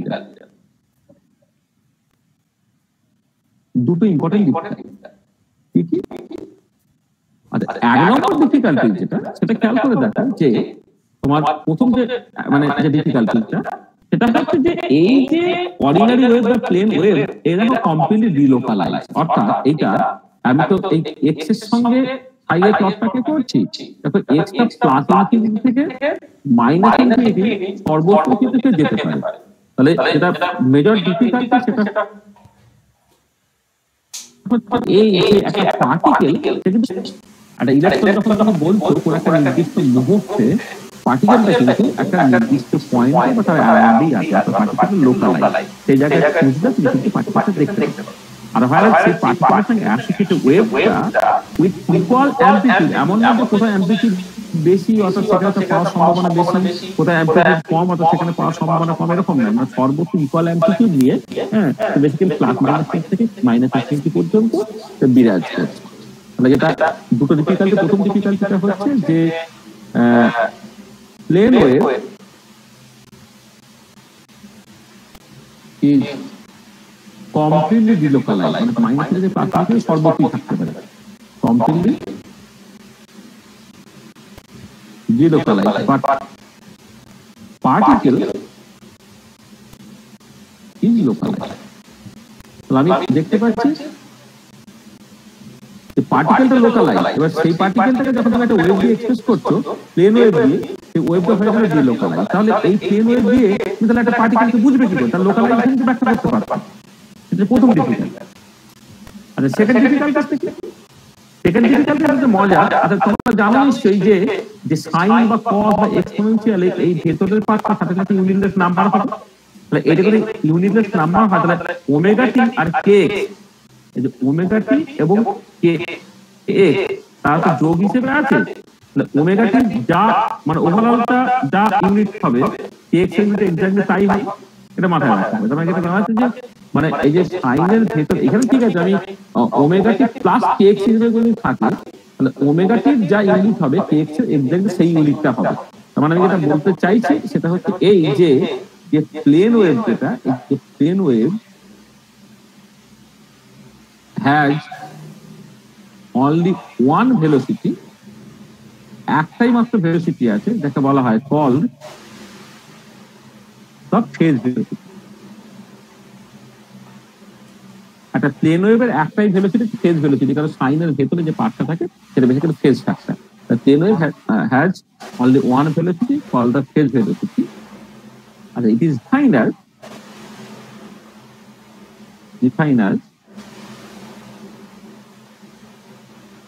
ফিজ ভেলোসিটি, সেটা তুমি ই বাই ই এইরকম ভাবে লিখতে পারো অথবা ওমেগা বাই কে এরকম ভাবে লিখতে পারো। কারণ ই এর জায়গায় এইচ প্লাস ওমেগা, পি এর জায়গায় এইচ প্লাস কে লিখলে কেটে কেটে গেল ওমেগা বাই কে। ফেজ ভেলোসিটিটা আইদার তুমি ওমেগা বাই কে দিয়ে ডিফাইন করতে পারো বা ই বাই কি দিয়ে ডিফাইন করতে পারো। আর কেন এটা ভাবলাম, কারণ যেটা বলছিলাম যে ওমেগা টি আর কে তাতে একই ডাইমেনশন হবে, ওমেগা টি আর হচ্ছে কে তাতে একই ডাইমেনশন হবে। তাহলে এবারে যদি আমি ওমেগা বাই কেটাকে করি সেটা কি দাঁড়াচ্ছে এক্স বাই কি হচ্ছে, এক্স বাই কি হচ্ছে কি একটা ভেলোসিটি রিপ্রেজেন্ট করে। এইখান থেকে লোকে গেস করলো যে এই ওমেগা বাই কে কিন্তু একটা ভেলোসিটি রিপ্রেজেন্ট করতে পারে, এবং যেটা তার ফেজ ফ্যাক্টর থেকে আসছে তাহলে সেই যে ভেলোসিটিটা সেটা বেসিক্যালি তোমার ফেজ ভেলোসিটি বলা হয়। তাহলে দেখো যেটা বললাম যেটা মানে আমি যেটা ভাবছি যে একটা পার্টিকেল সে usually localize, but particle is usually localize, পার্টিকেলটা ইউজুয়ালি লোকালাইজ। আর এবারে কেউ ভাবতে পারে যে পার্টিকেল কি ডিলোকালাইজ হতে পারে না, একটা কেসে পার্টিকেল ডিলোকালাইজ হতে পারে কি না, যখন পার্টিকেলটা ফ্রি পার্টিকেল। আর ফ্রি পার্টিকেল সে মাইনাস ইনফিনিটি থেকে প্লাস ইনফিনিটি যেখানে খুশি যখন খুশি ঘুরে বেড়াতে পারে, ফ্রি পার্টিকেল কিন্তু ডিলোকালাইজ হতে পারে। তাহলে এবারে কথাটা হচ্ছে তার মানে মানে এই যে আমি সব সময় যে পার্টিকেল লোকালাইজ হতে হবে সেটা নয়, ফ্রি পার্টিকেলের ক্ষেত্রে পার্টিকেলটা লোকালাইজ হতে পারে। এবার আমি একটু খেয়াল করে দেখি, যদি তুমি একটা ফ্রি পার্টিকেল কনসিডার করো, if we consider a free particle,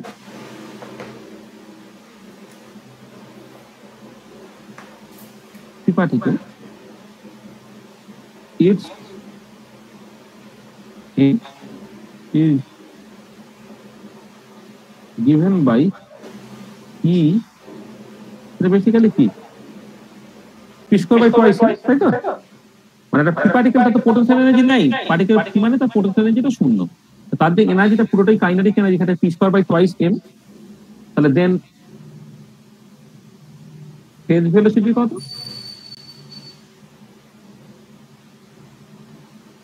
ফেজটা হচ্ছে e বাই p, তো কত হলো p বাই টুয়াইস m হলো। তো খেয়াল করে দেখো p বাই m সেটা হচ্ছে তোমার তো নরমাল যে পার্টিকেলের ভেলোসিটি এটা p বাই m হয়, সেইটা বাই 2। তার মানে দেখো এই ফেজ ভেলোসিটি আর আমার অ্যাকচুয়াল যে particle velocity p by m এই দিকে কিন্তু তোমার মিলছে না।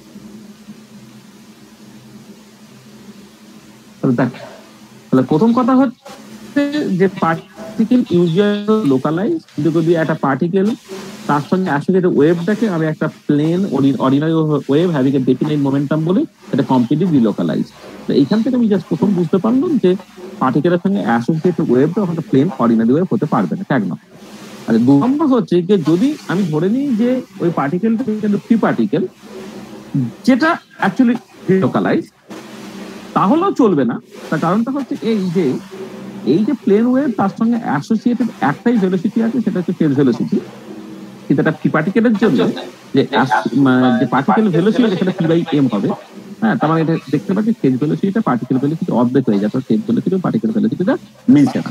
তো এই দুটো জায়গা থেকে তুমি পরিষ্কার বুঝতে পারলে যে একটা ম্যাটার ওয়েভ অর্থাৎ পার্টিকেলের সঙ্গে অ্যাসোসিয়েটেড ওয়েভটা একটা সিম্পল অর্ডিনারি ওয়েভ হতে পারছে না, বা প্লেন ওয়েভ হতে পারছে না।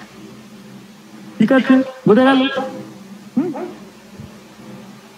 আচ্ছা, এবারে তাহলে দেখো এটা পরিষ্কার তো যে আমি এই যে what is the nature of this matter wave, প্রথম গেসটা ছিল যে ওটা একটা ordinary plane wave having a definite momentum হবে, সেইটা হলে কি গন্ডগোলগুলো হচ্ছে সেটা পরিষ্কার হলো তো?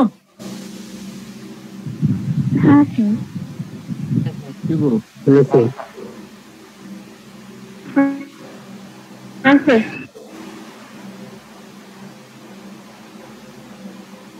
the phase velocity just by definition হচ্ছে E by P, সেটা হচ্ছে omega by T.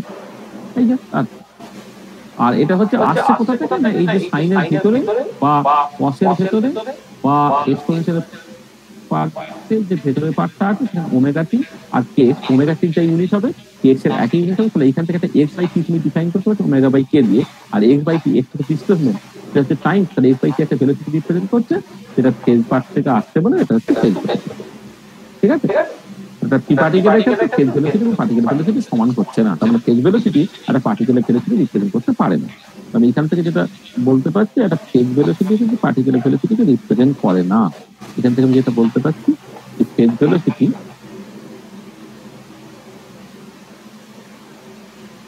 does not correspond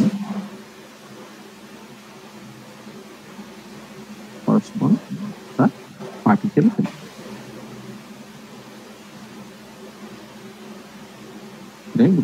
যাকে যেটা মোদ্দা কথা সেটা হচ্ছে এই যে তুমি যে ভাবলে যে পার্টিকেলের সঙ্গে অ্যাসোসিয়েটেড ওয়েভ, ম্যাটার ওয়েভটা একটা plane ordinary wave having a different momentum, সেটা কিন্তু চলে। সেকেন্ড অ্যাপ্রোচ কি হতে পারে, কেস 2। আচ্ছা, প্রথম যে গন্ডগোলটা এলো, গন্ডগোলটা হচ্ছে কি না, তোমার যদি প্লেন অর্ডিনারি ওয়েভ হয় সে ডিলোকালাইজ, কিন্তু পার্টিকেল অ্যাকচুয়ালি লোকালাইজ। তাহলে আমি লোকালাইজেশনটা ব্যাখ্যা করবো কি করে, to explain the localization of the particle we have to take the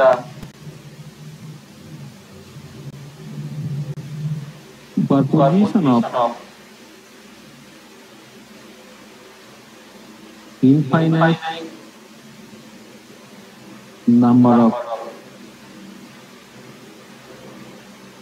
plane waves having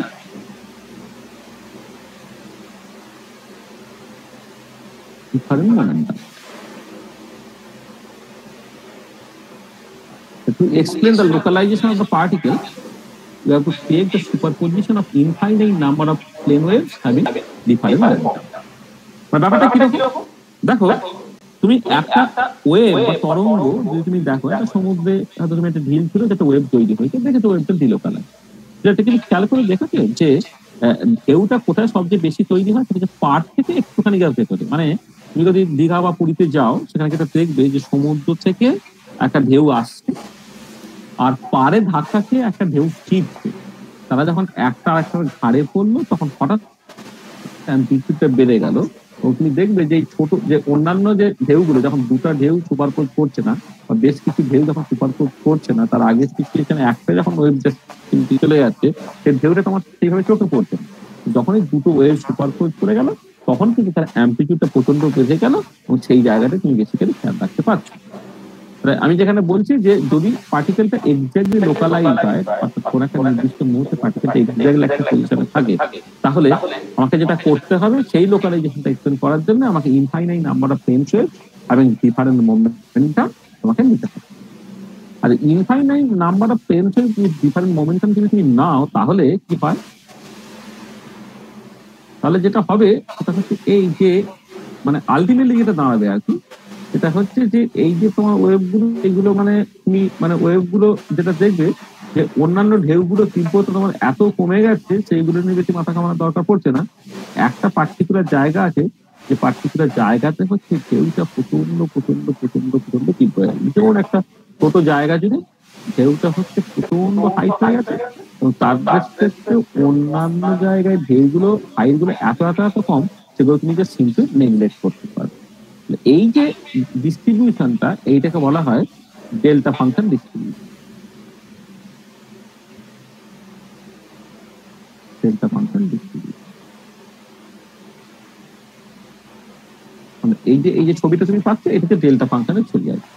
R delta function জিনিসটাকে সেটা নিয়ে পরে কথাবার্তা বলবো। ডেল্টা ফাংশন মানে হচ্ছে যে একটা পার্টিকুলার ভ্যালু আছে, যেখানে তার মানে একটা পার্টিকুলার পয়েন্ট আছে, সেখানেই শুধুমাত্র তার ভ্যালুটা আছে, অন্যত্র সেটা যদি আমি ধরি যে পার্টিকেলটা ধরে নাও এক্স ইকুয়াল টু এস এর লোকালাইজ, তার মানে এই যে ফাংশনটা সেটা হবে ডেল্টা এক্স মাইনাস এর মানেটা এইটা মানেটা হচ্ছে এইটা কিন্তু এ হবে হয় ভেতরটা জিরো, অর্থাৎ এক্স ইকুয়াল টু এ এইটা, আর এইটা হচ্ছে তোমার তোমার মানে এটা এ বললে ভুল হবে, এটা হচ্ছে ফাইনাইট, মানে এটা এ নয়, এটা হচ্ছে তার একটা ভ্যালু থাকবে আর কি, মানে এটা হচ্ছে নন জিরো আর মানে হ্যাজ এ ভ্যালু আছে, ফাইনাইট ভ্যালু আছে, ফাইনাইট একটা ভ্যালু আছে যখন এক্স ইকুয়াল টু জিরো, আর এটা জিরো হয়ে যাবে যখন when x not equal to, মানে যদি আমি এটা এক্স ইকুয়াল টু এ তে পার্টিকেলটা পিক হয় বা লোকালাইজ হয়, সেইটাকে তোমাকে এক্সপ্রেস করতে হবে ডেল্টা এক্স মাইনাসে, এরকম একটা সিম্বল দিয়ে, এইটা সিম্বলটাকে ডেল্টা এক্স মাইনাসে, আর এটা একটা ফাইনাইট ভ্যালু থাকবে যখন এক্স ইকুয়াল টু এ, ফাইনাইট হলেও ভুল হবে, মানে এটা নন জিরো ভ্যালু থাকবে বলা ভালো, মানে ফাইনাইট সবসময় নাও হতে পারে, পরে বলছি এটা হচ্ছে নন জিরো ভ্যালু থাকবে,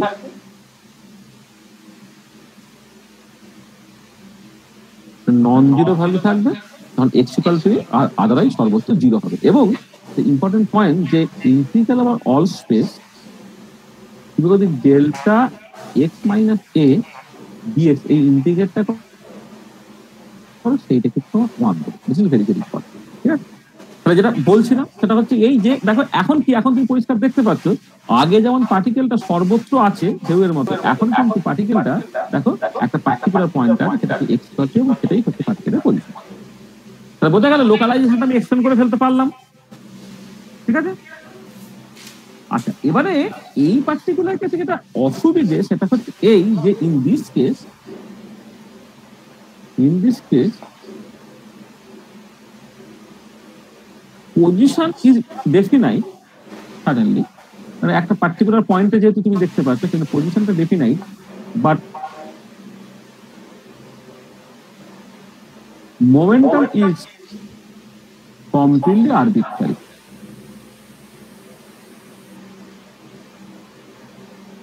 এই পার্টিকুলার কেসে বুঝতে পারছো যে এটা তো এই পজিশনটাকে পুরো ফিক্স করলাম বটে, কারণ এক্স ইকুয়াল টু এতে পজিশনটা আছে, কিন্তু মোমেন্টামটা কমপ্লিটলি আরবিট্রারি। কেন?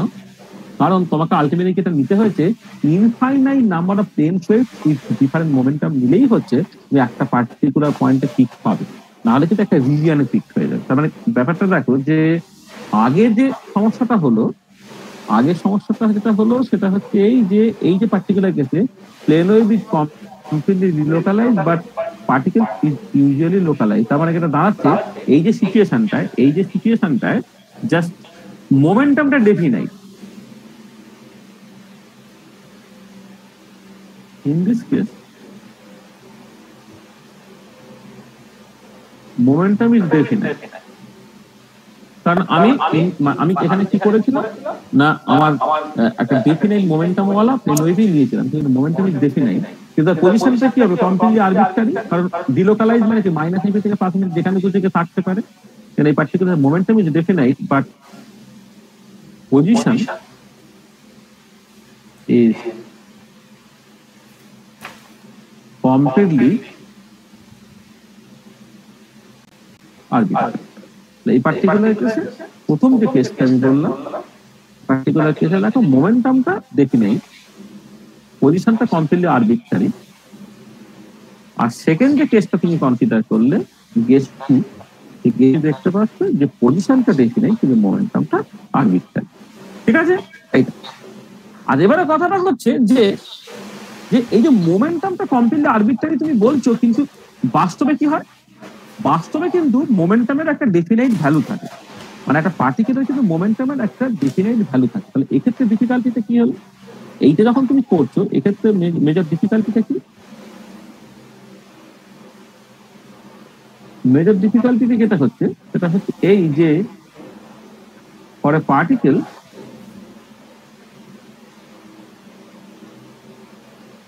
momentum cannot be for a particle না করে for every particle বলা হবে, যে কোনো পার্টিকেলের জন্য for every particle momentum cannot be completely delocalized বলবো না, completely arbitrary বা uncertain, cannot be completely arbitrary।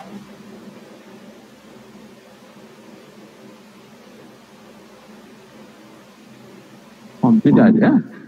তাহলে এই পার্টিকুলার কেসে কিন্তু তোমার মোমেন্টামটা কমপ্লিটলি আরবিট্রারি মানে হচ্ছে, কিন্তু ইউজুয়ালি হয় না। মানে মানে একটা স্পেশাল কেসে হতে পারে, যেমন আমি বললাম ফ্রি পার্টিকেলের ক্ষেত্রে পজিশনটা কমপ্লিটলি আরবিট্রারি হয়, সেরকম এরকম হয়তো পার্টিকেল থাকতে পারে যে পার্টিকেলের ক্ষেত্রে হয়তো মোমেন্টামটা কমপ্লিটলি আরবিট্রারি হচ্ছে, কিন্তু ইউজুয়ালি সমস্ত পার্টিকেলের ক্ষেত্রে মোমেন্টামটা কমপ্লিটলি আরবিট্রারি সেটা হবে না, মোমেন্টামের ক্ষেত্রে ফ্লেক্সিবল ভ্যালু থাকে। সেই জন্য এই যে পরের যে এক্সট্রিমটা, এটা ডেল্টা ফাংশন টাইপের ডিস্ট্রিবিউশন, তোমার ওয়েবটা এরকম টাইপের দেখতে, যেখানে infinite number of planes with different momentum plus superposition করে এরকম একটা ওয়েব তৈরি করেছে। তার যদি তুমি লোকালাইজেশনটা এক্সটেন্ড করতে পারলে বটে, হ্যাঁ, এক্ষেত্রে বোঝা গেল যে পার্টিকেলটা লোকালাইজ হয়ে গেল আর কি, লোকালাইজেশন এক্সটেন্ড করতে পারলে বটে, কিন্তু মোমেন্টামটা কমপ্লিট আরবিট্রারি হয়েছে, যেটা কাঙ্ক্ষিত না এবং যেটা মোটামুটি কিছু পায় না। ঠিক আছে, বোঝা গেল যে এইটা হলো কি ধরনের অসুবিধা। আচ্ছা, এবারে নেক্সট গেস যেটা গেস 3,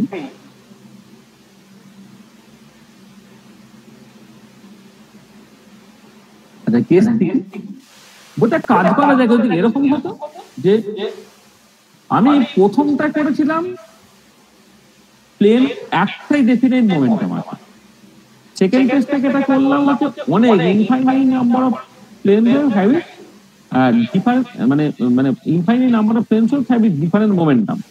এটা তার বদলে আমি গেস 3 বলছি, গেস 3 সেটা হচ্ছে এই যে যে it can be a superposition of finite number of plane waves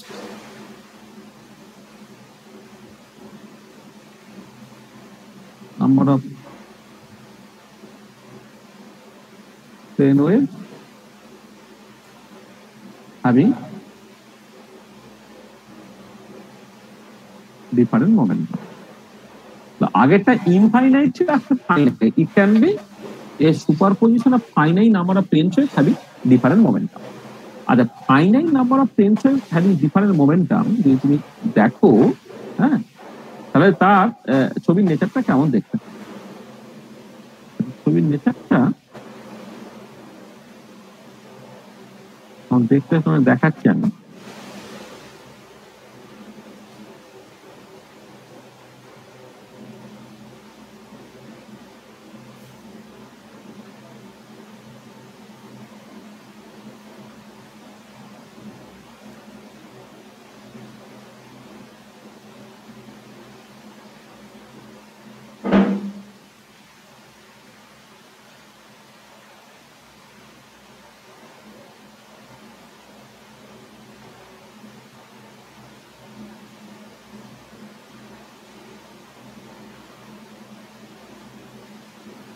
কি হচ্ছে এখানে হচ্ছে তোমার finite number of planes wave, তার যখন সুপারপজিশন নিয়েছো তুমি, তখন ছবিটা কিরকম হচ্ছে, ছবিটা দেখো ওই দুটো ছবি প্রায় কম্বিনেশন টাইপের।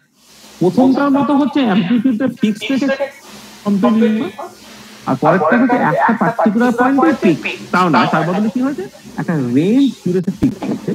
এইটাকে তোমার যেটা বলে সেটাকে বলা হয় বেসিক্যালি ওয়েভ ট্র্যাকিং, মানে অনেকগুলো ওয়েভ তার সুপারপজিশন দিয়ে এই যে শেপটা তুমি পেলে সেটা বেসিক্যালি তোমার ওয়েভ প্যাকেট।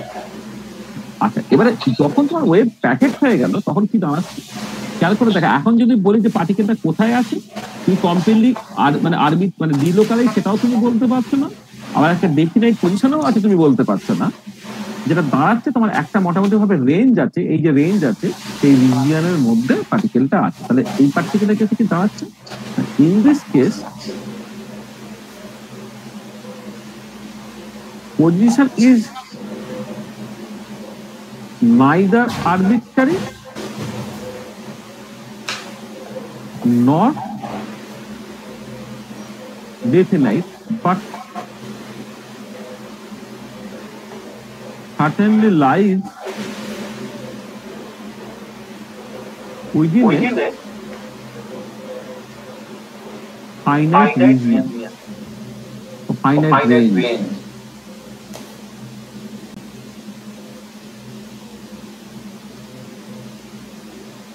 Finite range. তারপর এই যে একটা রেঞ্জ আছে, এই রেঞ্জের মধ্যে সে বেসিক্যালি কিন্তু পার্টিকেলটা আছে। মানে তুমি বলতে পারছো না এই পার্টিকুলার পার্টিকেলের পজিশনটা একদম বেশি নেই, তুমি বলতে পারছো না তার পজিশনটা একদম আরবিট্রারি, মানে আগের দুটো কেসের মতো, কিন্তু একটা রেঞ্জের মধ্যে সেটা আছে। আবার অ্যাট দ্য সেম টাইম মোমেন্টামটা কি করে কি finite number of plane waves having different momentum নিয়ে। আর এক্ষেত্রে মোমেন্টাম সার্টেনলি ডেফিনেটলি নয়, কিন্তু কতগুলো মাত্র plane wave with different momentum তার থেকে সুপার পজিশন নিয়েছে, তাহলে মোমেন্টামটা একটা রিজিয়নের মধ্যে থাকবে। তাহলে মোমেন্টাম, সেটা হচ্ছে momentum is also neither arbitrary nor definite but lies within a finite. তাহলে মোমেন্টামটা মানে ডেফিনাইট না বা আরবিট্রারি না, পজিশনটা ডেফিনাইট না আরবিট্রারি না, সেটা একটা রেঞ্জের মধ্যে আছে, এটা রেঞ্জের মধ্যে।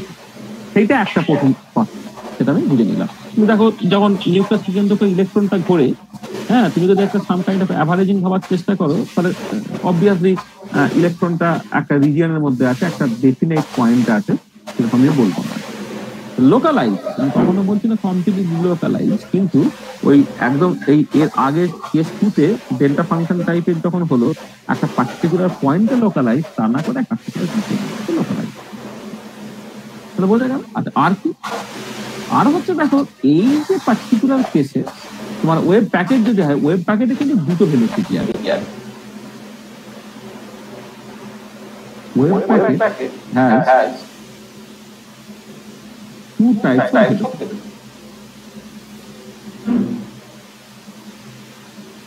ভেলোসিটি। আর একটা আমি অ্যাজ ইউজুয়াল যেটা বলেছি, সেই ভেলোসিটি এটা বাই ডেফিনেশন হচ্ছে E/Q বা ω/K। আচ্ছা, 2 নম্বর একটা ভেলোসিটি আছে যাকে বলা হয় গ্রুপ ভেলোসিটি। এটা কি না, এটা হয় হচ্ছে তোমার dE/dT অর্থাৎ dω/dT, এইটা তোমার গ্রুপ ভেলোসিটি লিখে।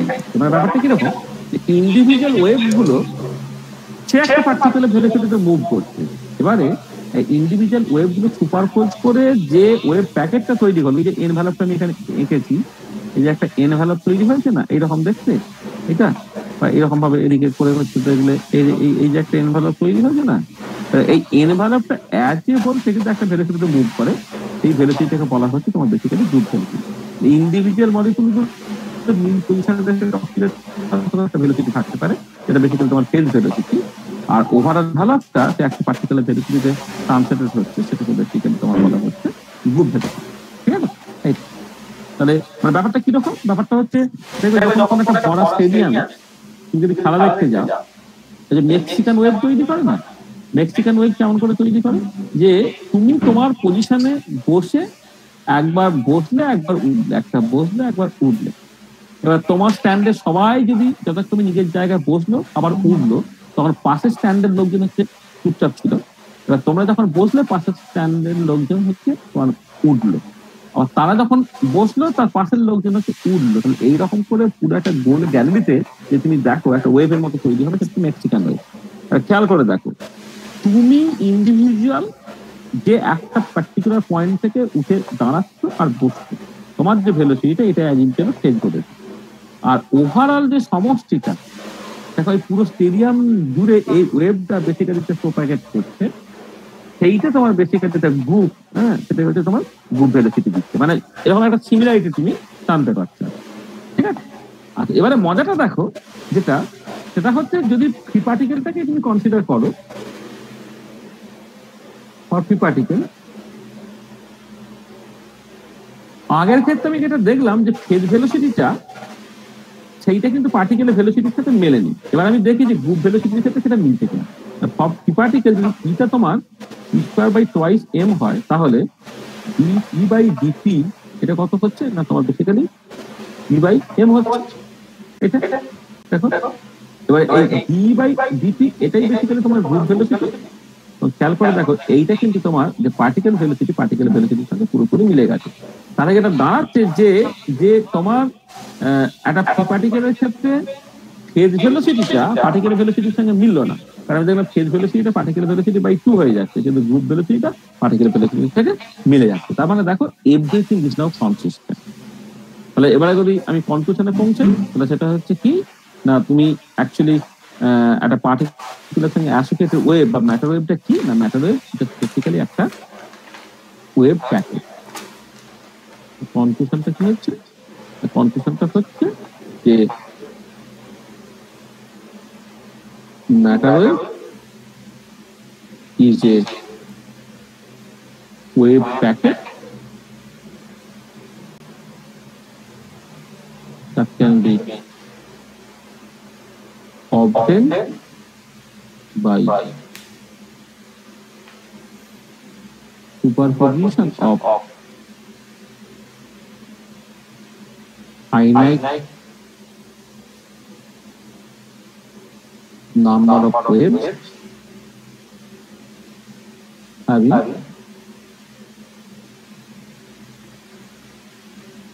different moment. Matter wave is a wave packet. It is very important. Matter wave is a wave packet that can be obtained by superposition of finite number of waves having different momentum. তার সাথে আমি কি বললাম যে these waves have neither definite position nor definite momentum. Neither definite position nor definite momentum.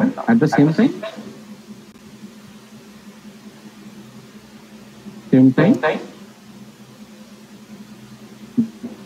they have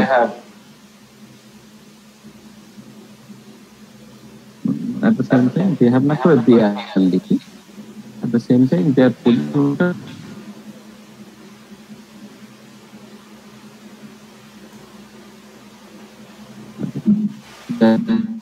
position and momentum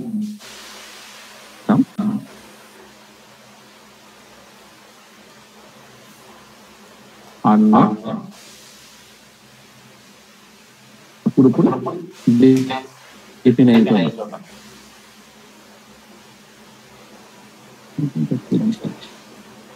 ঠিক আছে, তাহলে দেখো, তাহলে যেটা যে আমি কোশ্চেনটা জিজ্ঞেস করে ঠিক আছে, তো একটা হাইপোথিসিস দিয়ে বসে রইলো যে সে বলল প্রত্যেকটা ম্যাটার ওয়েভের সঙ্গে একটা অ্যাসোসিয়েটেড ওয়েভ আছে, যে ওয়েভটাকে বলা হচ্ছে তোমার মানে প্রত্যেকটা কি বললাম, প্রত্যেকটা মুভিং পার্টিকেলের সঙ্গে অ্যাসোসিয়েটেড একটা ওয়েভ আছে, যে ওয়েভটাকে বলা হচ্ছে ম্যাটার ওয়েভ, এবং সেই ম্যাটার ওয়েভের সঙ্গে associated wavelength lambda equal two h/t বা h/n।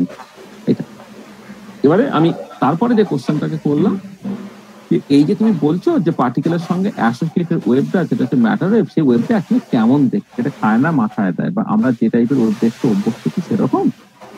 আমরা প্রথমে ভাবছিলাম আমরা যেরকম ওয়েভ দেখতে অভ্যস্ত ঠিক সেরকম, মানে একটা plane ordinary wave having a definite momentum. সেটাকে বলতে গিয়ে দেখলাম দুটো জায়গায় গন্ডগোল আছে। একটা হচ্ছে যে প্লেন ওয়েভ সেটা কমপ্লিটলি লোকালাইজ, কিন্তু পার্টিকেল লোকালাইজ হয়। আর 2 নম্বর হচ্ছে প্লেন ওয়েভের ক্ষেত্রে একটাই ভেলোসিটি আছে, সেটা ভেজ ভেলোসিটি, সেটা পার্টিকেলের ভেলোসিটি থেকে মিলছে। আর লোকালাইজেশনটাকে এক্সটেন্ড করার জন্য infinite number of plane wave with different momentum for superposition নেওয়া যেতে পারত। তাহলে একটা ডেল্টা ফাংশন টাইপের একটা ডিস্ট্রিবিউশন তুমি দেখতে পাচ্ছ, তার পজিশন ডেফিনাইট হলো বটে, এই পার্টিকুলার মোমেন্টামটা কমপ্লিটলি আরবিট্রারি হয়ে গেল, কিন্তু মোস্ট অফ দ্য পার্টিকেলের ক্ষেত্রে কিন্তু মোমেন্টাম কমপ্লিটলি আরবিট্রারি হয় না। তারপর আমরা থার্ড পসিবিলিটি টেস্টে চলে এলাম। থার্ড পসিবিলিটিতে আমি যেটা করলাম যে ফাইনাইট বা লার্জ নাম্বার অফ ওয়েভ তার সুপারপজিশন নেওয়া হলো। এই পার্টিকুলার কেসে তোমার তুমি যেটা দেখতে পাচ্ছ যে আমি একটা এই ধরনের ওয়েভ প্যাকেট পাচ্ছি, যে ওয়েভ প্যাকেট সেখানে পজিশন এবং মোমেন্টাম দুটোই কমপ্লিটলি আরবিট্রারি নয়, আবার ডেফিনাইট না, সেটা একটা জিনিস মাথায় রাখা। আর এই পার্টিকুলার কেসে তোমার দুটো ভেলোসিটি আছে, একটা ফেজ ভেলোসিটি আর একটা গ্রুপ ভেলোসিটি। তাই এরকম ভাবে ডিফাইন ফেজ ভেলোসিটি E/c বা ω/k, গ্রুপ ভেলোসিটি হচ্ছে d/dt বা d/k। এবং যেটা ইম্পর্টেন্ট পয়েন্ট যে পার্টিকেলের সঙ্গে অ্যাসোসিয়েটেড যে ভেলোসিটিটা সেটা অ্যাকচুয়ালি তোমার group velocity, not the phase velocity. ঠিক আছে, তাহলে পার্টিকেলের ভেলোসিটিটা অ্যাকচুয়ালি তোমার গ্রুপ ভেলোসিটি। তার মানে আলটিমেটলি ম্যাটার ওয়েভটা কি হয়, ম্যাটার ওয়েভটা বেসিক্যালি তোমার ওয়েভ প্যাকেট হচ্ছে, যে ওয়েব প্যাকেটের পজিশন মোমেন্টাম তারা আরবিট্রারিও নয়, আবার ডিফিনাইটও নয়। হ্যাঁ, অর্থাৎ সেটা একটা রেঞ্জের মধ্যে থাকে। এটা আর পার্টিকুলার সঙ্গে অ্যাসোসিয়েটেড যে বলেছি সেটা থেকে তোমার দেখো যা বললাম এখন পর্যন্ত জিনিসটা পরিষ্কার, ঠিক আছে? আর পুরো ব্যাপারটাই ছিল কিন্তু হাইপোথিসিস। দেখো পুরো যা কিছু তুমি বলেছো পুরোটাই কিন্তু হাইপোথিসিস। ওরা হাইপোথিসিসকে লোকে গুরুত্ব দেবে, মানে মানে কোনোটাই প্রুভ করা হচ্ছে না, কোনোটাই হচ্ছে মানে সবটাই গেস করা হচ্ছে। ঠিক আছে, এইটা করতে গিয়ে এখানে অসুবিধা, তাহলে এইরকম হলে দেখো সবকিছু কনসিস্টেন্ট, এইটা হলে কোনো অসুবিধা হচ্ছে না। কিন্তু লোকে তখনই এটাকে মানবে যখন তার এক্সপেরিমেন্টাল ভেরিফিকেশনটা পাওয়া যাবে। এক্সপেরিমেন্টাল ভেরিফিকেশনটা সেইটা বেসিক্যালি 1927 সালে ইলেকট্রন ডিফ্র্যাকশন এক্সপেরিমেন্ট হলো।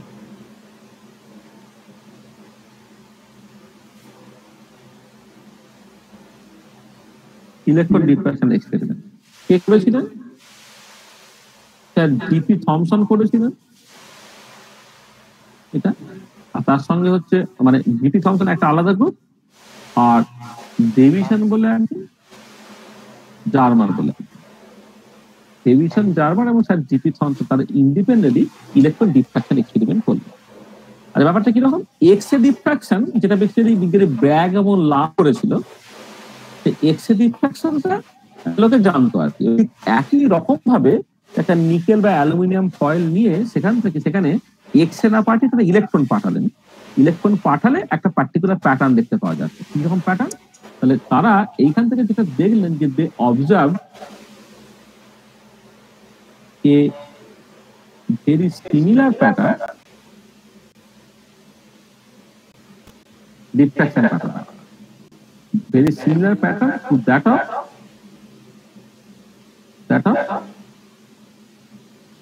X-ray diffraction.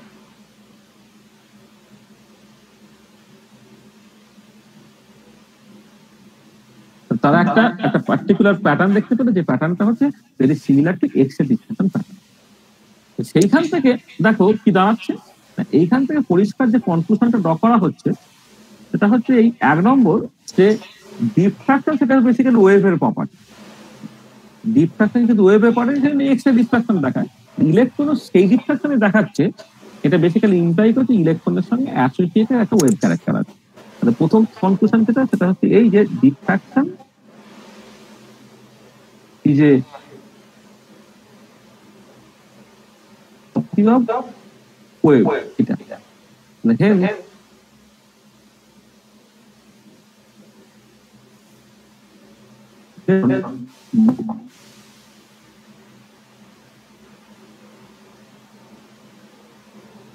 wave এটা এক নম্বর। 2 নম্বর ইম্পর্টেন্ট পয়েন্ট কি, দেখো এই ডিফ্রাকশন প্যাটার্নটা সেটা কিন্তু ওয়েভ লেন্থের উপরে নির্ভর করে। যখন তোমরা ওই এক্স রে ডিফ্রাকশন পড়বে, ব্র্যাগস ল বা লাওয়ের যে ল, সেখানে যেটা দেখতে পাবে সেটা হচ্ছে যে ইন্টার অ্যাটমিক স্পেসিং আর ইন্টার প্ল্যানার স্পেসিং আর বিভাগীয় ওয়েভ লেন্থ তারা হচ্ছে যখন কম করে বেরোতে চায় তবে কিন্তু প্যাটার্নটা ক্রিস্টাল সেখানে দেখা যাচ্ছে ইন্টার প্ল্যানার স্পেসিং থেকে অ্যাংস্ট্রম অর্ডারে, এক্স রে ওয়েভ লেন্থ এবং অ্যাংস্ট্রম অর্ডারের ডিফ্রাকশন প্যাটার্নটাকে দেখাচ্ছে। এই পার্টিকুলার ইলেকট্রন যদি একই রকমের ডিফ্রাকশন প্যাটার্ন পাই, তার মানে যেটা বোঝা গেল সেটা হচ্ছে এই wave length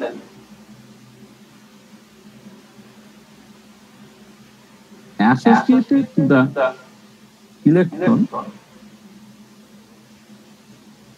is of the order of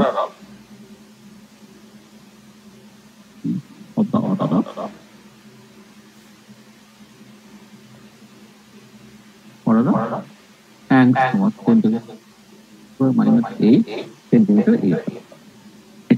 এই কনক্লুশন থেকে ড্র করা গেল, এবং এই কনক্লুশন ড্র করার জন্য অবভিয়াসলি 3 জন নোবেল পেয়ে গেল। পেল তাহলে স্যার জিপি থমসন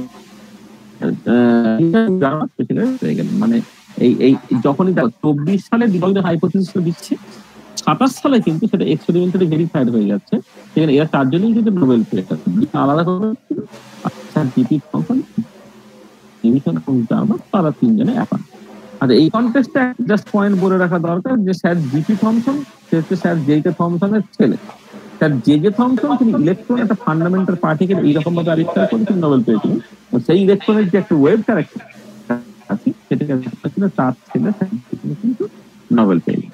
তো দেখো যে আমাদের যে ডিবর্গের হাইপোথিসিস যেটা ছিল সেই বোঝার চেষ্টা করেছিলাম কেমন ভাবে উমুক হবে তুমুক হবে, তার জাস্ট হাইপোথিসিস দেওয়ার মাত্র 3 বছরের মাথায় কিন্তু ইলেকট্রন ডিফ্রাকশন এক্সপেরিমেন্টের দিয়ে ইলেকট্রন ডিফ্রাকশন এক্সপেরিমেন্ট হয়ে গেল, যা দিয়ে কিন্তু যে ডিবর্গের হাইপোথিসিস। ঠিক আছে, বোঝা গেল? কোন অসুবিধা আছে? ঠিক আছে তো?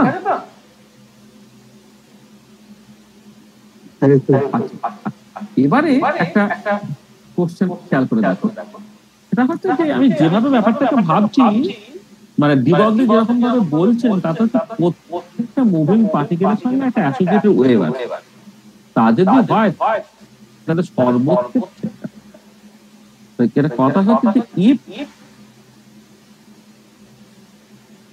there is a wave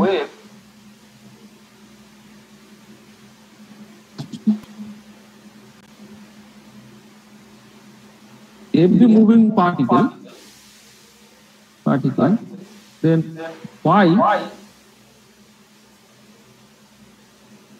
they are not manifested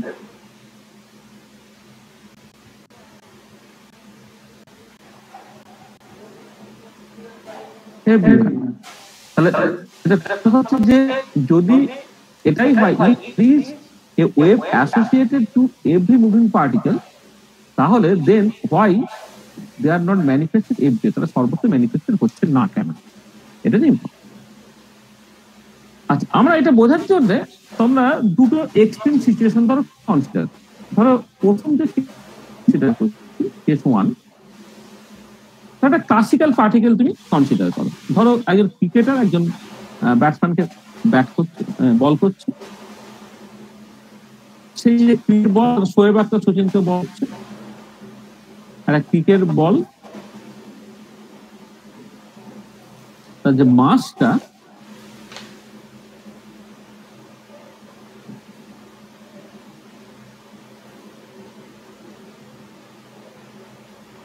মাছটা কত হয়? মাছটা তো 160 গ্রামের মতো। আর এবারে যে বলটা করতে চাই যে ভেলোসিটিটা ধরে না ফর দ্য টাইমিং 150 আওয়ার যদি হয় 150 into 10⁻³ divided by 3600 metre per second. Mass এটা, ভেলোসিটি এইটা, এর সঙ্গে অ্যাসোসিয়েটেড ওয়েভলেন্থ যেটা তাহলে অ্যাসোসিয়েটেড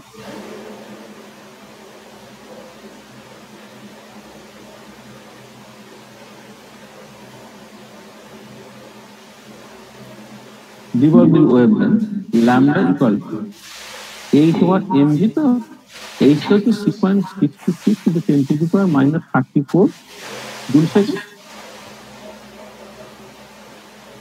মাসটা দেখো এমটা হচ্ছে 160 into 10⁻³ কেজি,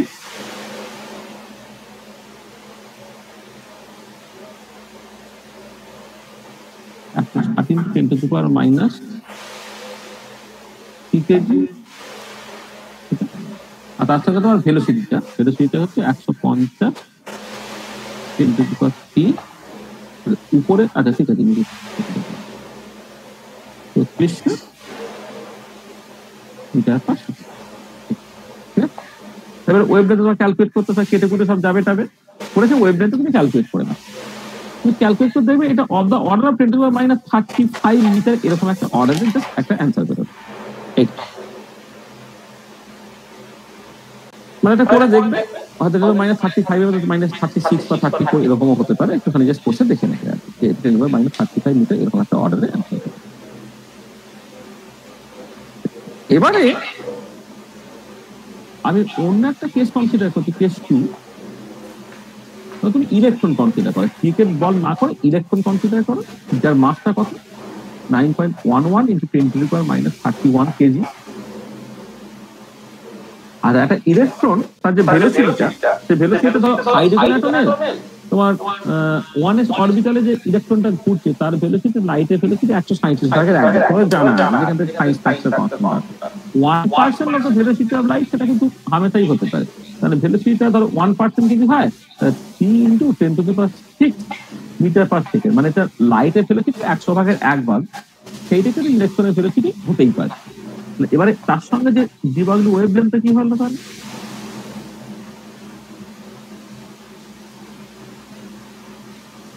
ডিভাগলি ওয়েভলেন্থ ল্যামডাটা এটা কত 8/mv যখন করছে 6.626 into 10 to the power minus 34 joule second হলো।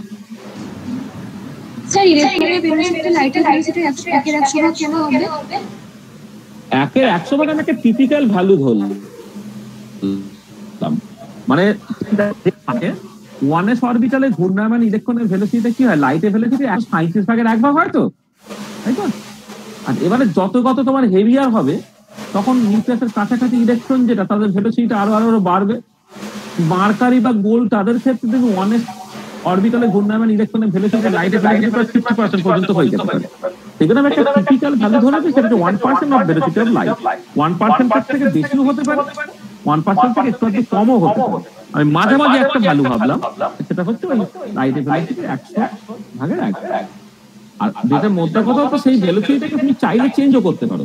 মানে অনেক সময় যেটা করতে পারো তুমি, যে দুটো ধরো তুমি প্লেট রেখেছো, হ্যাঁ দুটো প্লেট তুমি রেখেছো, এটা হচ্ছে পজিটিভ ইলেকট্রন আর এটা ধরো তোমার হচ্ছে তোমার নেগেটিভ ইলেকট্রন, ঠিক আছে? নেগেটিভ ইলেকট্রন এটা। এবার এদের মধ্যে একটা পোটেনশিয়াল ডিফারেন্স তোমার রাখা হয়েছে, পোটেনশিয়াল ডিফারেন্স তোমার ধরো ভি, এটা হচ্ছে পোটেনশিয়াল ডিফারেন্স। এই পোটেনশিয়াল ডিফারেন্স যদি তুমি বাড়াও তাহলে ধরো কোনো একটা ইলেকট্রন, সেই ইলেকট্রনটা হয়তো ধরো এদিকে মুভ করছে, এই পোটেনশিয়াল ডিফারেন্সটা বাড়লে ভেলোসিটিটা বাড়বে, সেই মতো করে তুমি কিন্তু চাইলে তোমার ভেলোসিটিটাকে চেঞ্জ করতে পারো। ধরো যদি আমার ভেলোসিটিটা হাফ ভি মানে স্মল ভি হয়, হাফ এম ভি স্কয়ার, সেটা কি ইলেকট্রনের charge into potential difference V এর সঙ্গে সমান হবে। সেখান থেকে ভেলোসিটিটা হয়ে যাবে 2ev ডিভাইডেড বাই তোমার m, তাই তো? ভিটা হচ্ছে 2ev বাই m তার স্কয়ার রুট, এইটা। তাহলে ভেলোসিটিটা তুমি কিন্তু এই ফর্মুলা দিয়ে চাইলে তোমার মতো করে চেঞ্জ করতে পারবে। আমি একটা স্ট্যান্ডার্ড একটা ক্যালকুলেশনের জন্য হাইড্রোজেন অ্যাটমে ধরো 1s অরবিটালে ঘূর্ণায়মান ইলেকট্রনের ভেলোসিটি লাইটের ভেলোসিটি 137 ভাগের 1 ভাগ, এটা লেখা উচিত ছিল হচ্ছে এইটা, হ্যাঁ মানে ডিভাইডেড বাই 1.37, এরকম একটা লেখা উচিত ছিল। টিপিক্যালি একটা 3 × 10⁶ মিটার পার সেকেন্ড এরকম একটা ঘটেছে, ঠিক আছে? বোঝা গেল?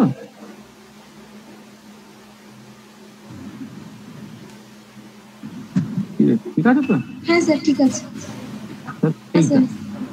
এরকম একটা অর্ডার তুমি ধরবে, মানে আমি জাস্ট এইখানে লাইটের স্পিডটাকে ধরে এখানে মাস ধরেছি, এইটা তুমি ক্যালকুলেট করো, দেখো এটা অফ দ্য অর্ডার অফ কিন্তু 10 to the power minus 10 metre এরকম অর্ডার একটা হচ্ছে, মানে হয়তো 10 গুণ কম বেশি হতে পারে, কিন্তু অফ দ্য অর্ডার অফ দেখবে 10 to the power minus 10 metre এরকম একটা অর্ডার দাঁড়াবে।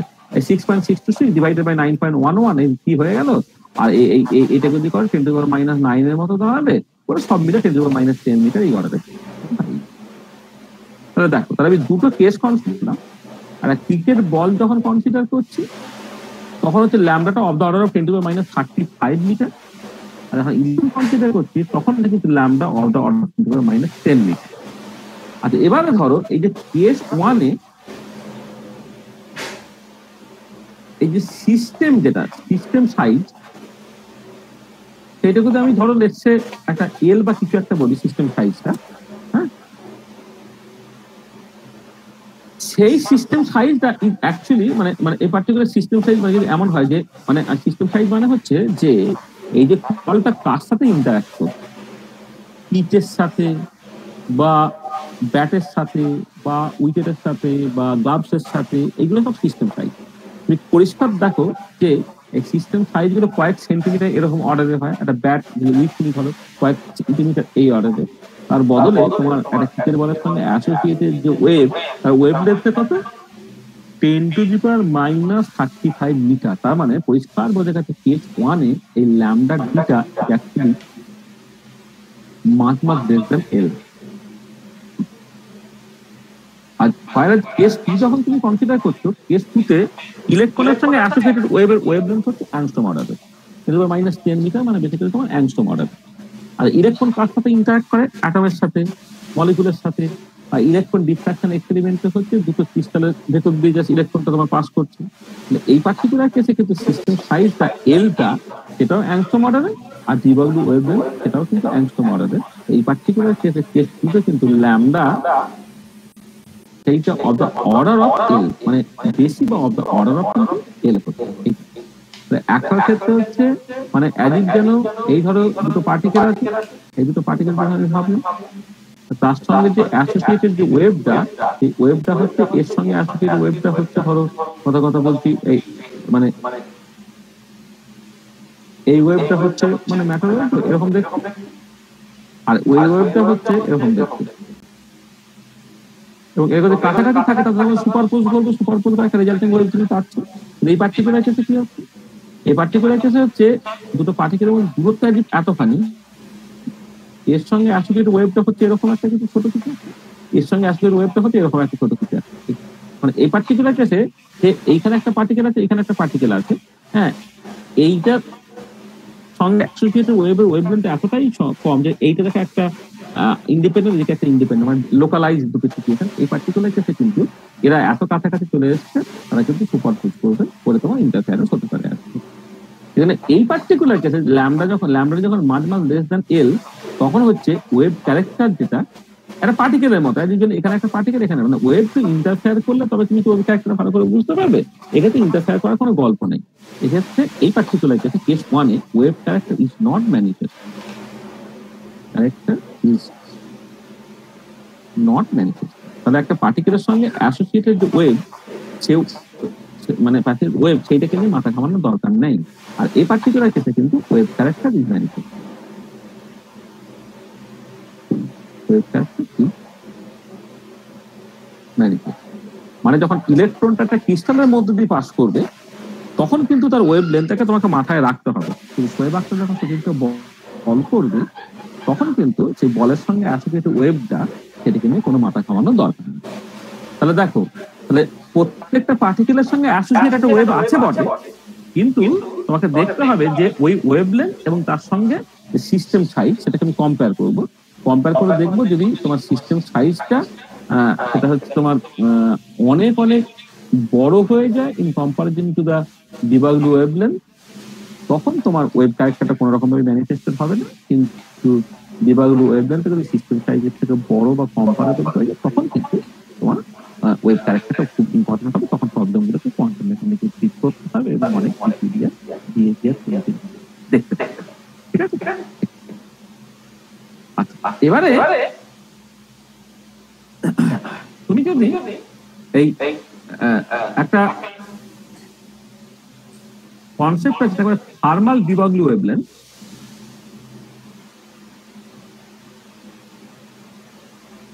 থার্মাল ডিবাগলু ওয়েভলেন্থ এইটা স্ট্যাটিস্টিক্যাল মেকানিক্স একটা ইম্পর্টেন্ট কনসেপ্ট। সেটা হচ্ছে এই যে ধরো তুমি যদি অ্যাভারেজ কাইনেটিক এনার্জিটাকে দেখো, অ্যাভারেজ কাইনেটিক এনার্জি সেটা বেসিক্যালি কি p²/2m, তার একটা অ্যাভারেজ কিছু তোমাকে নিতে হবে। এইটা ইউজুয়ালি কি হয়, এটা হচ্ছে ধরো 1 ডাইমেনশনে করে তুমি কনসিডার করো, সেটা হাফ কেটির সঙ্গে সমান হয়।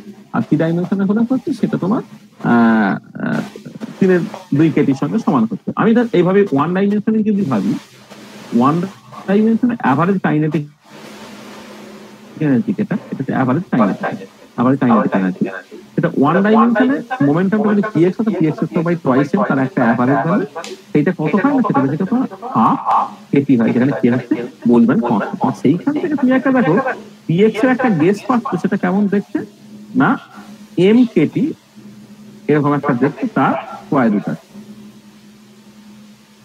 এই 2 কেটে চলে গেল, m এখানে চলে গেল, তাহলে px টা তুমি √m কেটি এরকম দেখতে পাবে। আর এবার এর সঙ্গে যে ওয়েভলেন্থ, যেটা wavelength associated can be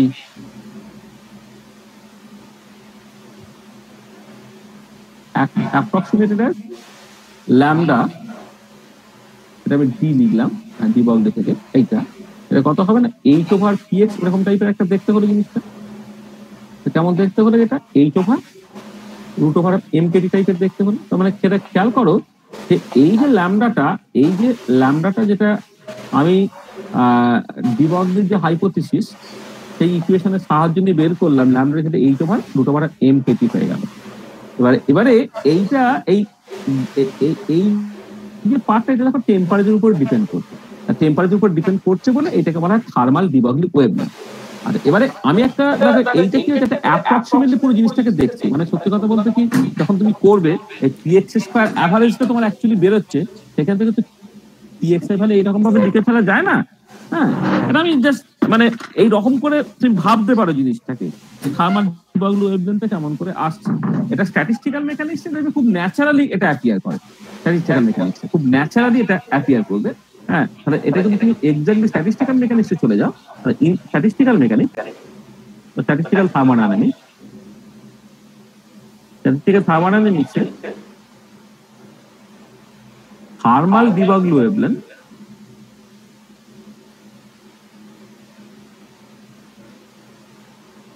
is defined as lambda d equal to h/, না একটা 2π একটা এক্সট্রা টার্ম থাকে twice by mkt। এইটা হচ্ছে তোমার থার্মাল ডি ব্রগলি ওয়েভলেন্থ। এটা থার্মাল ডি ব্রগলি ওয়েভলেন্থ। আচ্ছা, এই থার্মাল ডি ব্রগলি ওয়েভলেন্থ এই যে কনসেপ্টটা সেটা ভীষণ ইম্পর্টেন্ট। আমি কিন্তু তিনটে লেন্থ স্কেল ভাবে এটা ক্যাপিটাল এল বলছি, এটা ধরো তোমার সিস্টেম সাইজ রিপ্রেজেন্ট করছে, আর একটা স্মল এল আমি ডিফাইন করছি যেটা বেসিক্যালি d/n^1/3 এরকম দেখতে। এটাকে বলা হয় average ইন্টারপার্টিকেল separation. Average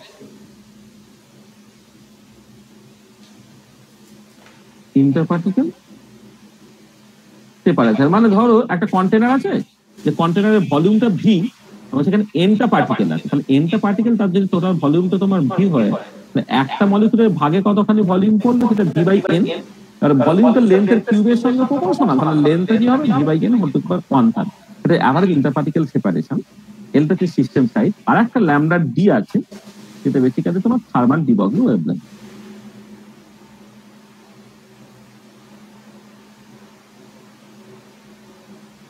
thermal de Broglie wavelength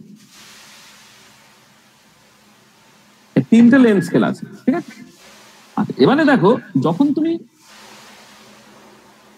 lambda ডিটা মাঝ লেস দ্যান এল হয়ে যাবে, তখন তুমি যেটা পাবে, মানে ল্যামডা ডি যখন মাঝ লেস দ্যান এল হয়ে যাবে, হ্যাঁ, অর্থাৎ সিস্টেম সাইজটা অনেক বেশি in comparison thermal de Broglie wavelength, তখন কিন্তু তোমার ওই ক্লাসিক্যাল থার্মোডাইনামিক্স যে রেজাল্টগুলো, সেই রেজাল্টগুলো তুমি কিন্তু পেয়ে যাবে। তাহলে ল্যামডা ডি যখন মাঝ লেস দ্যান এল হয়ে যাবে, তখন তোমার ক্লাসিক্যাল থার্মোডাইনামিক্স যে রেজাল্টগুলো তুমি পেতে অভ্যস্ত আছি, সেই রেজাল্টগুলো তুমি পেয়ে যাবে। এইটাকে বলা হচ্ছে থার্মোডাইনামিক লিমিট। এটাকে বলা হয় থার্মোডাইনামিক লিমিট, অর্থাৎ ক্লাসিক্যাল থার্মোডাইনামিক্স এর রেজাল্টগুলো তুমি পরিষ্কারভাবে পেয়ে যাবে। আর ল্যামডা যদি লেস ইকুয়াল টু এল হয়ে যায়, তখন কিন্তু এই ক্লাসিক্যাল থার্মোডাইনামিক্স এর রেজাল্টগুলো তুমি পাবে না। সেখান থেকে নতুন এফেক্ট আছে, যেটা বলে ফাইনাইট সাইজ এফেক্ট। অর্থাৎ ধরো প্রেসারটা হচ্ছে mkt/v তুমি লিখতে অভ্যস্ত, সেখানে একটা কারেকশন চলে আসবে। হিট ক্যাপাসিটি, সেখানে একটা কারেকশন চলে আসবে। এনট্রপি, সেখানে একটা কারেকশন চলে আসবে, ইত্যাদি আর কি। হ্যাঁ, এটা হচ্ছে তোমার এটা ইকুয়াল।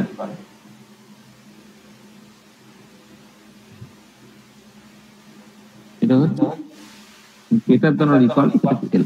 খেয়াল করে দেখো, তাহলে এইটা ভীষণ ইম্পর্টেন্ট। কারো মাইক্রোফোন অন রাখা আছে, হ্যাঁ, মাইক্রোফোন অন রাখা আছে কারো, এটা অফ কর। দেখো, প্রথম কথা হচ্ছে ল্যামডা ডি মাঝ লেস দ্যান এ, অর্থাৎ সিস্টেম সাইজটা অনেক বড় in comparison thermal de Broglie wavelength, তখন সেটা হচ্ছে থার্মোডাইনামিক লিমিট। ক্লাসিক্যাল থার্মোডাইনামিক্স এর রেজাল্টগুলো তুমি পেতে অভ্যস্ত, সেগুলো সব তুমি পেয়ে যাবে। আর যখন lambda ডিটা greater equal to L হয়ে যাচ্ছে, তখন কিন্তু ফাইনাইট সাইজ এফেক্ট আসবে, অর্থাৎ তুমি যেটা পেতে অভ্যস্ত তার সঙ্গে কিন্তু কারেকশন করবে। আবার ল্যামডা ডিতে যদি তোমার মাঝ লেস দ্যান স্মল এল হয়ে যায়, আবার ইন্টারপার্টিকেল সেপারেশনের রেসপেক্টে থার্মাল ডি ব্রগলি ওয়েভলেন্থ খুব ছোট হয়ে যাচ্ছে, সেই পার্টিকুলার কেসে হচ্ছে তোমার ক্লাসিক্যাল স্ট্যাটিস্টিক্স।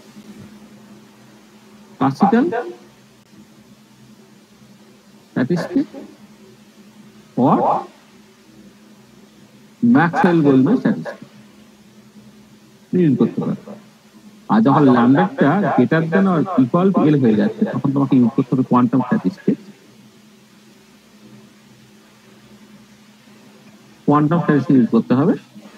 এই কোয়ান্টাম স্ট্যাটিস্টিক্স মানে Bose Einstein statistics or Fermi Dirac statistics এটা আমাকে ব্যবহার করতে হবে। তাহলে এই যে থার্মাল ডিবাগল ওয়েভলেন্থ স্ট্যাটিস্টিক্যাল মেকানিক্সে কিন্তু তার একটা ডিপ ইম্পর্টেন্স আছে। সেটা আমরা যখন স্ট্যাটিস্টিক্যাল মেকানিক্স ভালো করে পড়ছি বা পড়বো তখন আরো ভালো করে বলার স্কোপ আছে। তাহলে থার্মাল ডিবাগল ওয়েভলেন্থ সেটা ন্যাচারালি 8/√2/m এইরকম ভাবে ডিফাইন্ড হবে। সেটা স্ট্যাটিস্টিক্যাল মেকানিক্স দেখবে। আমি জাস্ট মনে রাখার সুবিধার জন্য 2π ফ্যাক্টরটা বাদ দিয়ে বাকিটা অ্যাজিভ কেমন করে আসছে সেটা বললাম। যার 3টে লেন্থ স্কেল আছে, একটা হচ্ছে সিস্টেম সাইজ, একটা অ্যাভারেজ ইন্টারমলিকুলার সেপারেশন, আর একটা হচ্ছে থার্মাল ডিবাগল ওয়েভলেন্থ। এদের মধ্যে কম্পেয়ার করতে হবে, কম্পেয়ার করে কোনটা থার্মোডাইনামিক কোনটা থার্মোডাইনামিক লিমিট আর কোথায় ফাইনাইট সাইজ এফএসটি দেখা যাবে, কোথায় ক্লাসিক্যাল স্ট্যাটিস্টিক্স করব, কোথায় কোয়ান্টাম স্ট্যাটিস্টিক্স ইউজ করতে হবে সেইটা কিন্তু এখান থেকে দেখতে পাওয়া যায়। ঠিক আছে, একটা জিনিস তোমরা মাথায় রাখো। আবার দেখো তুমি যখন স্যার হ্যাঁ বলো স্যার বলছি বোস-আইনস্টাইন और এফডি স্ট্যাটিস্টিক্স এফডিটার এটা কি বললেন? বোস-আইনস্টাইন আর ফেরমি-ডিরাক স্ট্যাটিস্টিক্স মানে মানে তিন রকমের স্ট্যাটিস্টিক্স হয়। একটা ম্যাক্সওয়েল-গোল্ডম্যান স্ট্যাটিস্টিক্স, একটা বোস-আইনস্টাইন স্ট্যাটিস্টিক্স, একটা ফেরমি-ডিরাক স্ট্যাটিস্টিক্স। হ্যাঁ, ক্লাসিক্যাল স্ট্যাটিস্টিক্স ম্যাক্সওয়েল-গোল্ডম্যান স্ট্যাটিস্টিক্স, আর কোয়ান্টাম স্ট্যাটিস্টিক্স দুই রকমের। আর যে বোস-আইনস্টাইন স্ট্যাটিস্টিক্স আর ফেরমি-ডিরাক স্ট্যাটিস্টিক্স। আর কোন পার্টিকেলের ক্ষেত্রে কোন স্ট্যাটিস্টিক্সটা ভ্যালিড বা অ্যাপ্লিকেবল সেটা আমরা পরে আলোচনা করব। মানে সেটা স্ট্যাটিস্টিক্যাল মেকানিক্সের বিষয়, সেটা আমরা আলোচনা করব। ঠিক আছে। আচ্ছা, কোয়ান্টাম ওয়েভলেন্থ। আচ্ছা, কোয়ান্টাম ওয়েভলেন্থ ল্যামডা সি সেটা আমি কেমন করে লিখেছিলাম? h/মাস of the electron into C, এইরকম করে কোয়ান্টাম ওয়েভলেন্থ তোমাকে ডিফাইন করা হয়েছে। দেখো এটা খেয়াল রাখবে, এটা কিন্তু তোমার একটা হাইপোথেটিক্যাল, কোয়ান্টাম ওয়েভলেন্থ কিন্তু একটা হাইপোথেটিক্যাল ব্যাপার। মানে আমরা যে ডিবাগলি ওয়েভলেন্থ যখন ক্যালকুলেট করছি ল্যামডা ইকুয়াল টু h/p বা h/mv, এখানে অ্যাজ ইফ কি ইলেকট্রনটা যদি লাইটের স্পিডে মুভ করে তাহলে তার সঙ্গে অ্যাসোসিয়েটেড ওয়েভলেন্থ সেটা হচ্ছে কোয়ান্টাম ওয়েভলেন্থ। তার মানে কোয়ান্টাম ওয়েভলেন্থটা হচ্ছে this is a hypothetical de Broglie wavelength of an electron that moves with the speed of light. So this is a hypothetical de Broglie wavelength of an electron that moves with the speed of light. কিন্তু electron তো light স্পিডে move করতে পারে না, সেই জন্য আমি hypothetical টার্মটাকে use করি। এটা কম্পটন ওয়েভলেন্থ, এবং এই কম্পটন ওয়েভলেন্থটা তোমরা যখন কম্পটন এফেক্ট করেছো তখন ন্যাচারালি এটা কিন্তু অ্যাপিয়ার করে গেছে। তার মানে এটা কিন্তু ইলেকট্রনের সঙ্গে অ্যাসোসিয়েটেড ডি ব্রগলি ওয়েভলেন্থ কিন্তু কখনো বলবে না, কারণ ইলেকট্রন সে কিন্তু লাইট স্পিডে কোনো রকম ভাবে মুভ করতে পারে না। সেখানে এখানে আমি হাইপোথেটিক্যাল এই টার্মটাকে আমি উল্লেখ করছি। মানে এখানে যেটা ইম্পর্টেন্ট পয়েন্ট সেটা হচ্ছে যে electron being a massive particle, যার বেশ মাস আছে আর কি, massive particle cannot move with the speed of light. মাথায় রাখতে হবে হাইপোথেটিক্যাল টার্মটা। বুঝা গেল? আচ্ছা, তাহলে এইরকম করে আরো ছোটখাটো অনেক ব্যাপার আছে, হ্যাঁ, সেগুলো আমরা বেসিক্যালি ব্যবহার করতে পারবো। মানে প্রচুর নিউমেরিক্যাল প্রবলেম ইত্যাদি আলোচনা করার ব্যাপার আছে। মানে বেসিক্যালি ডি ব্রগলি যে কনসেপ্টটা বা de Broglie wave particle duality নিয়ে মিনিমাম যে কথাগুলো বলার কথা সেটা আমরা বললাম। তো আমি আবার আরেকটা প্রবলেম বলছি। একটা প্রবলেম ধরো আমি বললাম যে মানে একটা মানে ভেলোসিটি আনসার্টেনটি জাস্ট বলে দেওয়া হচ্ছে। ধরো মানে এরার বললে ভালো হয়, error in the measurement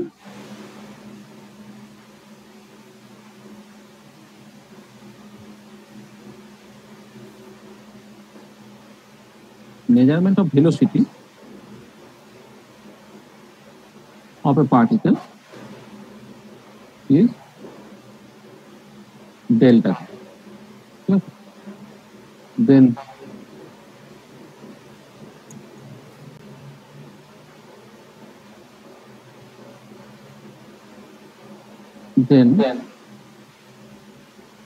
error in the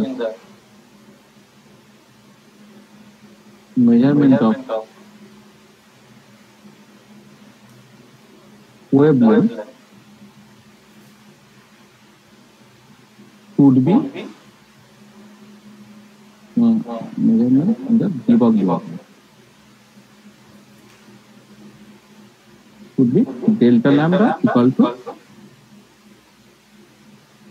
delta v by v0 তার মডুলাস into lambda 0, যেখানে lambda 0 হচ্ছে h over m into v0 and lambda হচ্ছে h over m into, মানে এক্সাক্ট ভেলোসিটি যদি v0 হয় তার সঙ্গে অ্যাসোসিয়েটেড ওয়েভের ওয়েভলেন্থ lambda 0 সেটা হচ্ছে h, আর যদি ভেলোসিটি v হয় তাহলে তার ওয়েভলেন্থ যদি lambda হয় তাহলে তোমাকে দেখা দেখে এটা বলা হচ্ছে এটা হচ্ছে ডেল্টা ভি তার মডুল v0 into lambda 0। মানে পরিষ্কার যদি ভেলোসিটি মেজারমেন্টের ভুলটা পজিটিভ হয় অর্থাৎ ভেলোসিটি যদি বেশি মেপে ফেলো তাহলে ওয়েভলেন্থ কম মাপবে, একটা পজিটিভ সাইন হলে একটা নেগেটিভ সাইন হবে, সেখানে একটা নেগেটিভ সাইন রেখে দিয়েছে। এইটা একটা পার্টিকুলার প্রবলেম, আমি প্রবলেম হিসেবে দিলাম, এটা বাড়িতে কোর্সে দেখবে, কোনো অসুবিধা হচ্ছে কি। এখান থেকে ধরো আমি আর একটা প্রবলেম বলছি, মানে মানে তোমাকে প্রবলেম মানে আমি ডিসকাশন করতে দিচ্ছি আর কি, যে তোমার মানে তোমাকে মানে প্রবলেম বলবো এটা হোমওয়ার্ক হিসেবে বলা হবে। হোমওয়ার্ক হচ্ছে যে দুটো জিনিস তুমি আলোচনা হবে, একটা হচ্ছে এই যে ডেল্টা ফাংশন, যেটা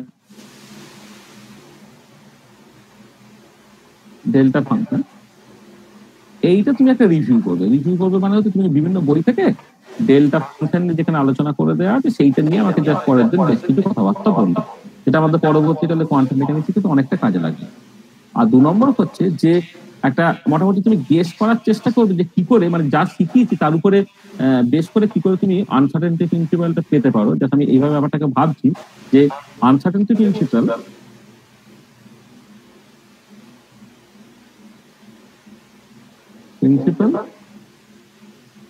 is a consequence of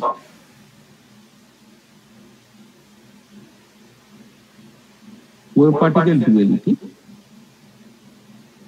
আমি এরকম ধরো একটা স্টেটমেন্ট বললাম আর কি, এইটার সামনে তোমাকে কমেন্ট করতে বলা, কমেন্ট বা ডিসকাস করতে হবে যে এই যে ওয়েভ পার্টিকেল ডুয়ালিটি যেটা বা আনসার্টেনটি প্রিন্সিপালটা বেসিক্যালি ওয়েভ পার্টিকেল ডুয়ালিটি থেকে যে অরিজিনেট করছে আর কি, সেটা সম্বন্ধে তোমাকে জাস্ট কমেন্ট করতে বলতে। হ্যাঁ, আমি চাইছি যে তোমরা একটু লেখাপড়া নিয়ে একটু ভাবো আর কি, ডেল্টা ফাংশন বিভিন্ন বই নেট ইত্যাদি থেকে ঘাটাঘাটি করে তুমি 1-1.5 পাতা তুমি একটু লিখে নেবে, হ্যাঁ লিখবে আর কি, লিখে আমাকে জাস্ট বলবে যে তুমি লিখে যাবে, পরের দিন কিন্তু ইন্ডিভিজুয়াল কিছুই লিখবেন এবং স্ক্রিন শেয়ার করে দেখতে চাইবো, কিছুই লিখবেন তাকে আমি সেই দিনের মতো লিভ করিয়ে দেবো। আর আনসার্টেনটি প্রিন্সিপাল এই যে কনসিকুয়েন্স ওয়েভ পার্টিকেল ডুয়ালিটি এটা সম্বন্ধে তোমার সাথে 2-4টা কথাবার্তা হবে, আমি র্যান্ডামলি যা কিছু জিজ্ঞেস করবো সে কিন্তু ঠিক আছে। তাহলে দেখো এখন পর্যন্ত আমরা যেটা পড়েছি তাতে কারো কোথাও কোনো কনফিউশন আছে কিনা বা বুঝতে কোনো অসুবিধা আছে বা তোমাদের কোনো কমেন্ট আছে কিনা বলে দাও। বলো স্যার এই আমরা ওয়েভ মানে যে ওয়েভ মেটা ওয়েভটার কথা বলছি স্যার, ওর ভেলোসিটি কি লাইটের ভেলোসিটির সমান হয় নাকি স্যার রেঞ্জ আছে কোনো? না, অবভিয়াসলি লাইটের ভেলোসিটি থেকে কম হয়, মানে অবভিয়াসলি কারণ ওটা আলটিমেটলি পার্টিকেলের ভেলোসিটি, ওটা তো আলটিমেটলি পার্টিকেলের ভেলোসিটি, মানে যখন লাইট ভাব মানে ফোটনের ভেলোসিটি লাইটের ভেলোসিটির সঙ্গে সমান, যেটা আমি একদম শুরুতে যখন ওয়েভের পার্টিকেল ক্যারেক্টার নিয়ে কথাবার্তা বলেছি ফটোইলেকট্রিক বা কোয়ান্টাম এফেক্টে, সেইখানে যে তোমার ল্যামডা ইকুয়াল তোমার কি লেখা হয়েছে, হ্যাঁ সেইখানে ফোটনের ভেলোসিটি লাইটের সাথে সমান, কিন্তু যখন ম্যাটার ওয়েভের সঙ্গে অ্যাসোসিয়েটেড যে ওয়েভ বলছি আমি, হ্যাঁ যার বেসিক্যালি ভেলোসিটিটা গ্রুপ ভেলোসিটি দিয়ে ঠিক করা হবে, সেইটা সব সময় হচ্ছে লাইটের ভেলোসিটি থেকে কম হবে। এটাকে বলা হয় কজালিটি প্রিন্সিপল, এটা হতেই হবে।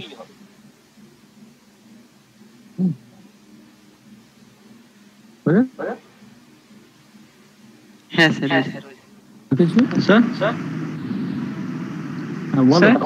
হ্যাঁ বলছি ওই ম্যাটার হ্যাঁ বলো। ম্যাটার ওয়েভের সেকেন্ড কেসটা একবার বলবেন। ম্যাটার ওয়েভের সেকেন্ড কেসটা হচ্ছে তোমার infinite number of plane waves, তার যদি তুমি সুপারপজিশন করো তাহলে একটা তাদের ডেস্ট্রাকটিভ এবং ডেস্ট্রাকটিভ এবং কনস্ট্রাকটিভ ইন্টারফারেন্স এমন হবে যে মানে এটা হয় আর কি, মানে হবে মানে হচ্ছে হবেই সেরকম নয়, কিন্তু ইউজুয়ালি যেটা হয় যে infinite number of plane wave তার যদি পজিশন নেওয়া হয় তাহলে ডেস্ট্রাকটিভ এবং কনস্ট্রাকটিভ ইন্টারফারেন্স হতে হতে এমন একটা সিচুয়েশন আসতে পারে যে একটা পার্টিকুলার পয়েন্টে অ্যামপ্লিটিউডটা অন্যান্য জায়গার অ্যামপ্লিটিউডের তুলনায় এত এত এত এত বেশি হয়ে গেল যে বাকি অ্যামপ্লিটিউডগুলো তুমি just as if die down, সেটা তখন যেটা দাঁড়াচ্ছে যে পার্টিকুলার পয়েন্টে অ্যামপ্লিটিউড অনেকটা বেশি সেখানেই অ্যাজ ইফ যেন পার্টিকেলটা আছে, অন্য পার্টিকেলটা নেই। ঠিক আছে, এই হচ্ছে গল্পটা। তাহলে এবারে সেটা ওই ধরনের যে ফাংশন তাকে এবার ডেল্টা ফাংশন বলা হয়। এটা এবারে কথা হচ্ছে যে এই পার্টিকুলার কেসে যেহেতু তুমি ইনফাইনাইট নাম্বার অফ প্লেনস হয়ে ডিফারেন্ট মোমেন্টাম তার সুপারপজিশন নিয়ে তুমি লোকালাইজ করেছো, তাই পজিশনটা তুমি ডেফিনেটলি বুঝতে পারলে যে মোমেন্টামটা কমপ্লিটলি আরবিট্রারি হয়ে গেল বা মোমেন্টামের আনসার্টেনিটিটা প্রচন্ড বেশি হয়ে গেল। ঠিক আছে, এই ইনফাইনাইট নাম্বারটাকে যখন আমি ফাইনাইট করছি তখন একটা নির্দিষ্ট রেঞ্জের মধ্যে পাচ্ছি জিনিসটাকে, একটা নির্দিষ্ট পজিশনে না পাই। হ্যাঁ এবার হ্যাঁ তখন তুমি আর ওই যেটা হচ্ছে তুমি ধরো দুটো তিনটে চারটে ওয়েভ যদি তুমি না সুপারপোজ করো তাহলে কি হচ্ছে কনস্ট্রাকটিভ বা ডেস্ট্রাকটিভ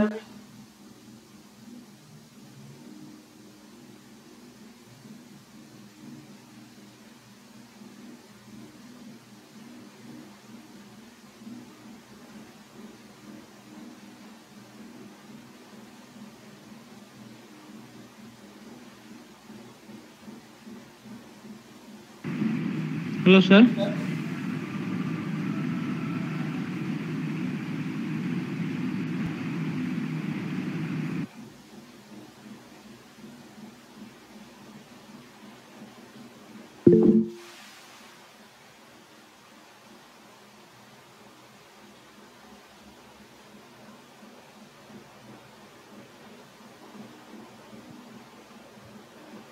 স্যার শোনা যাচ্ছে না।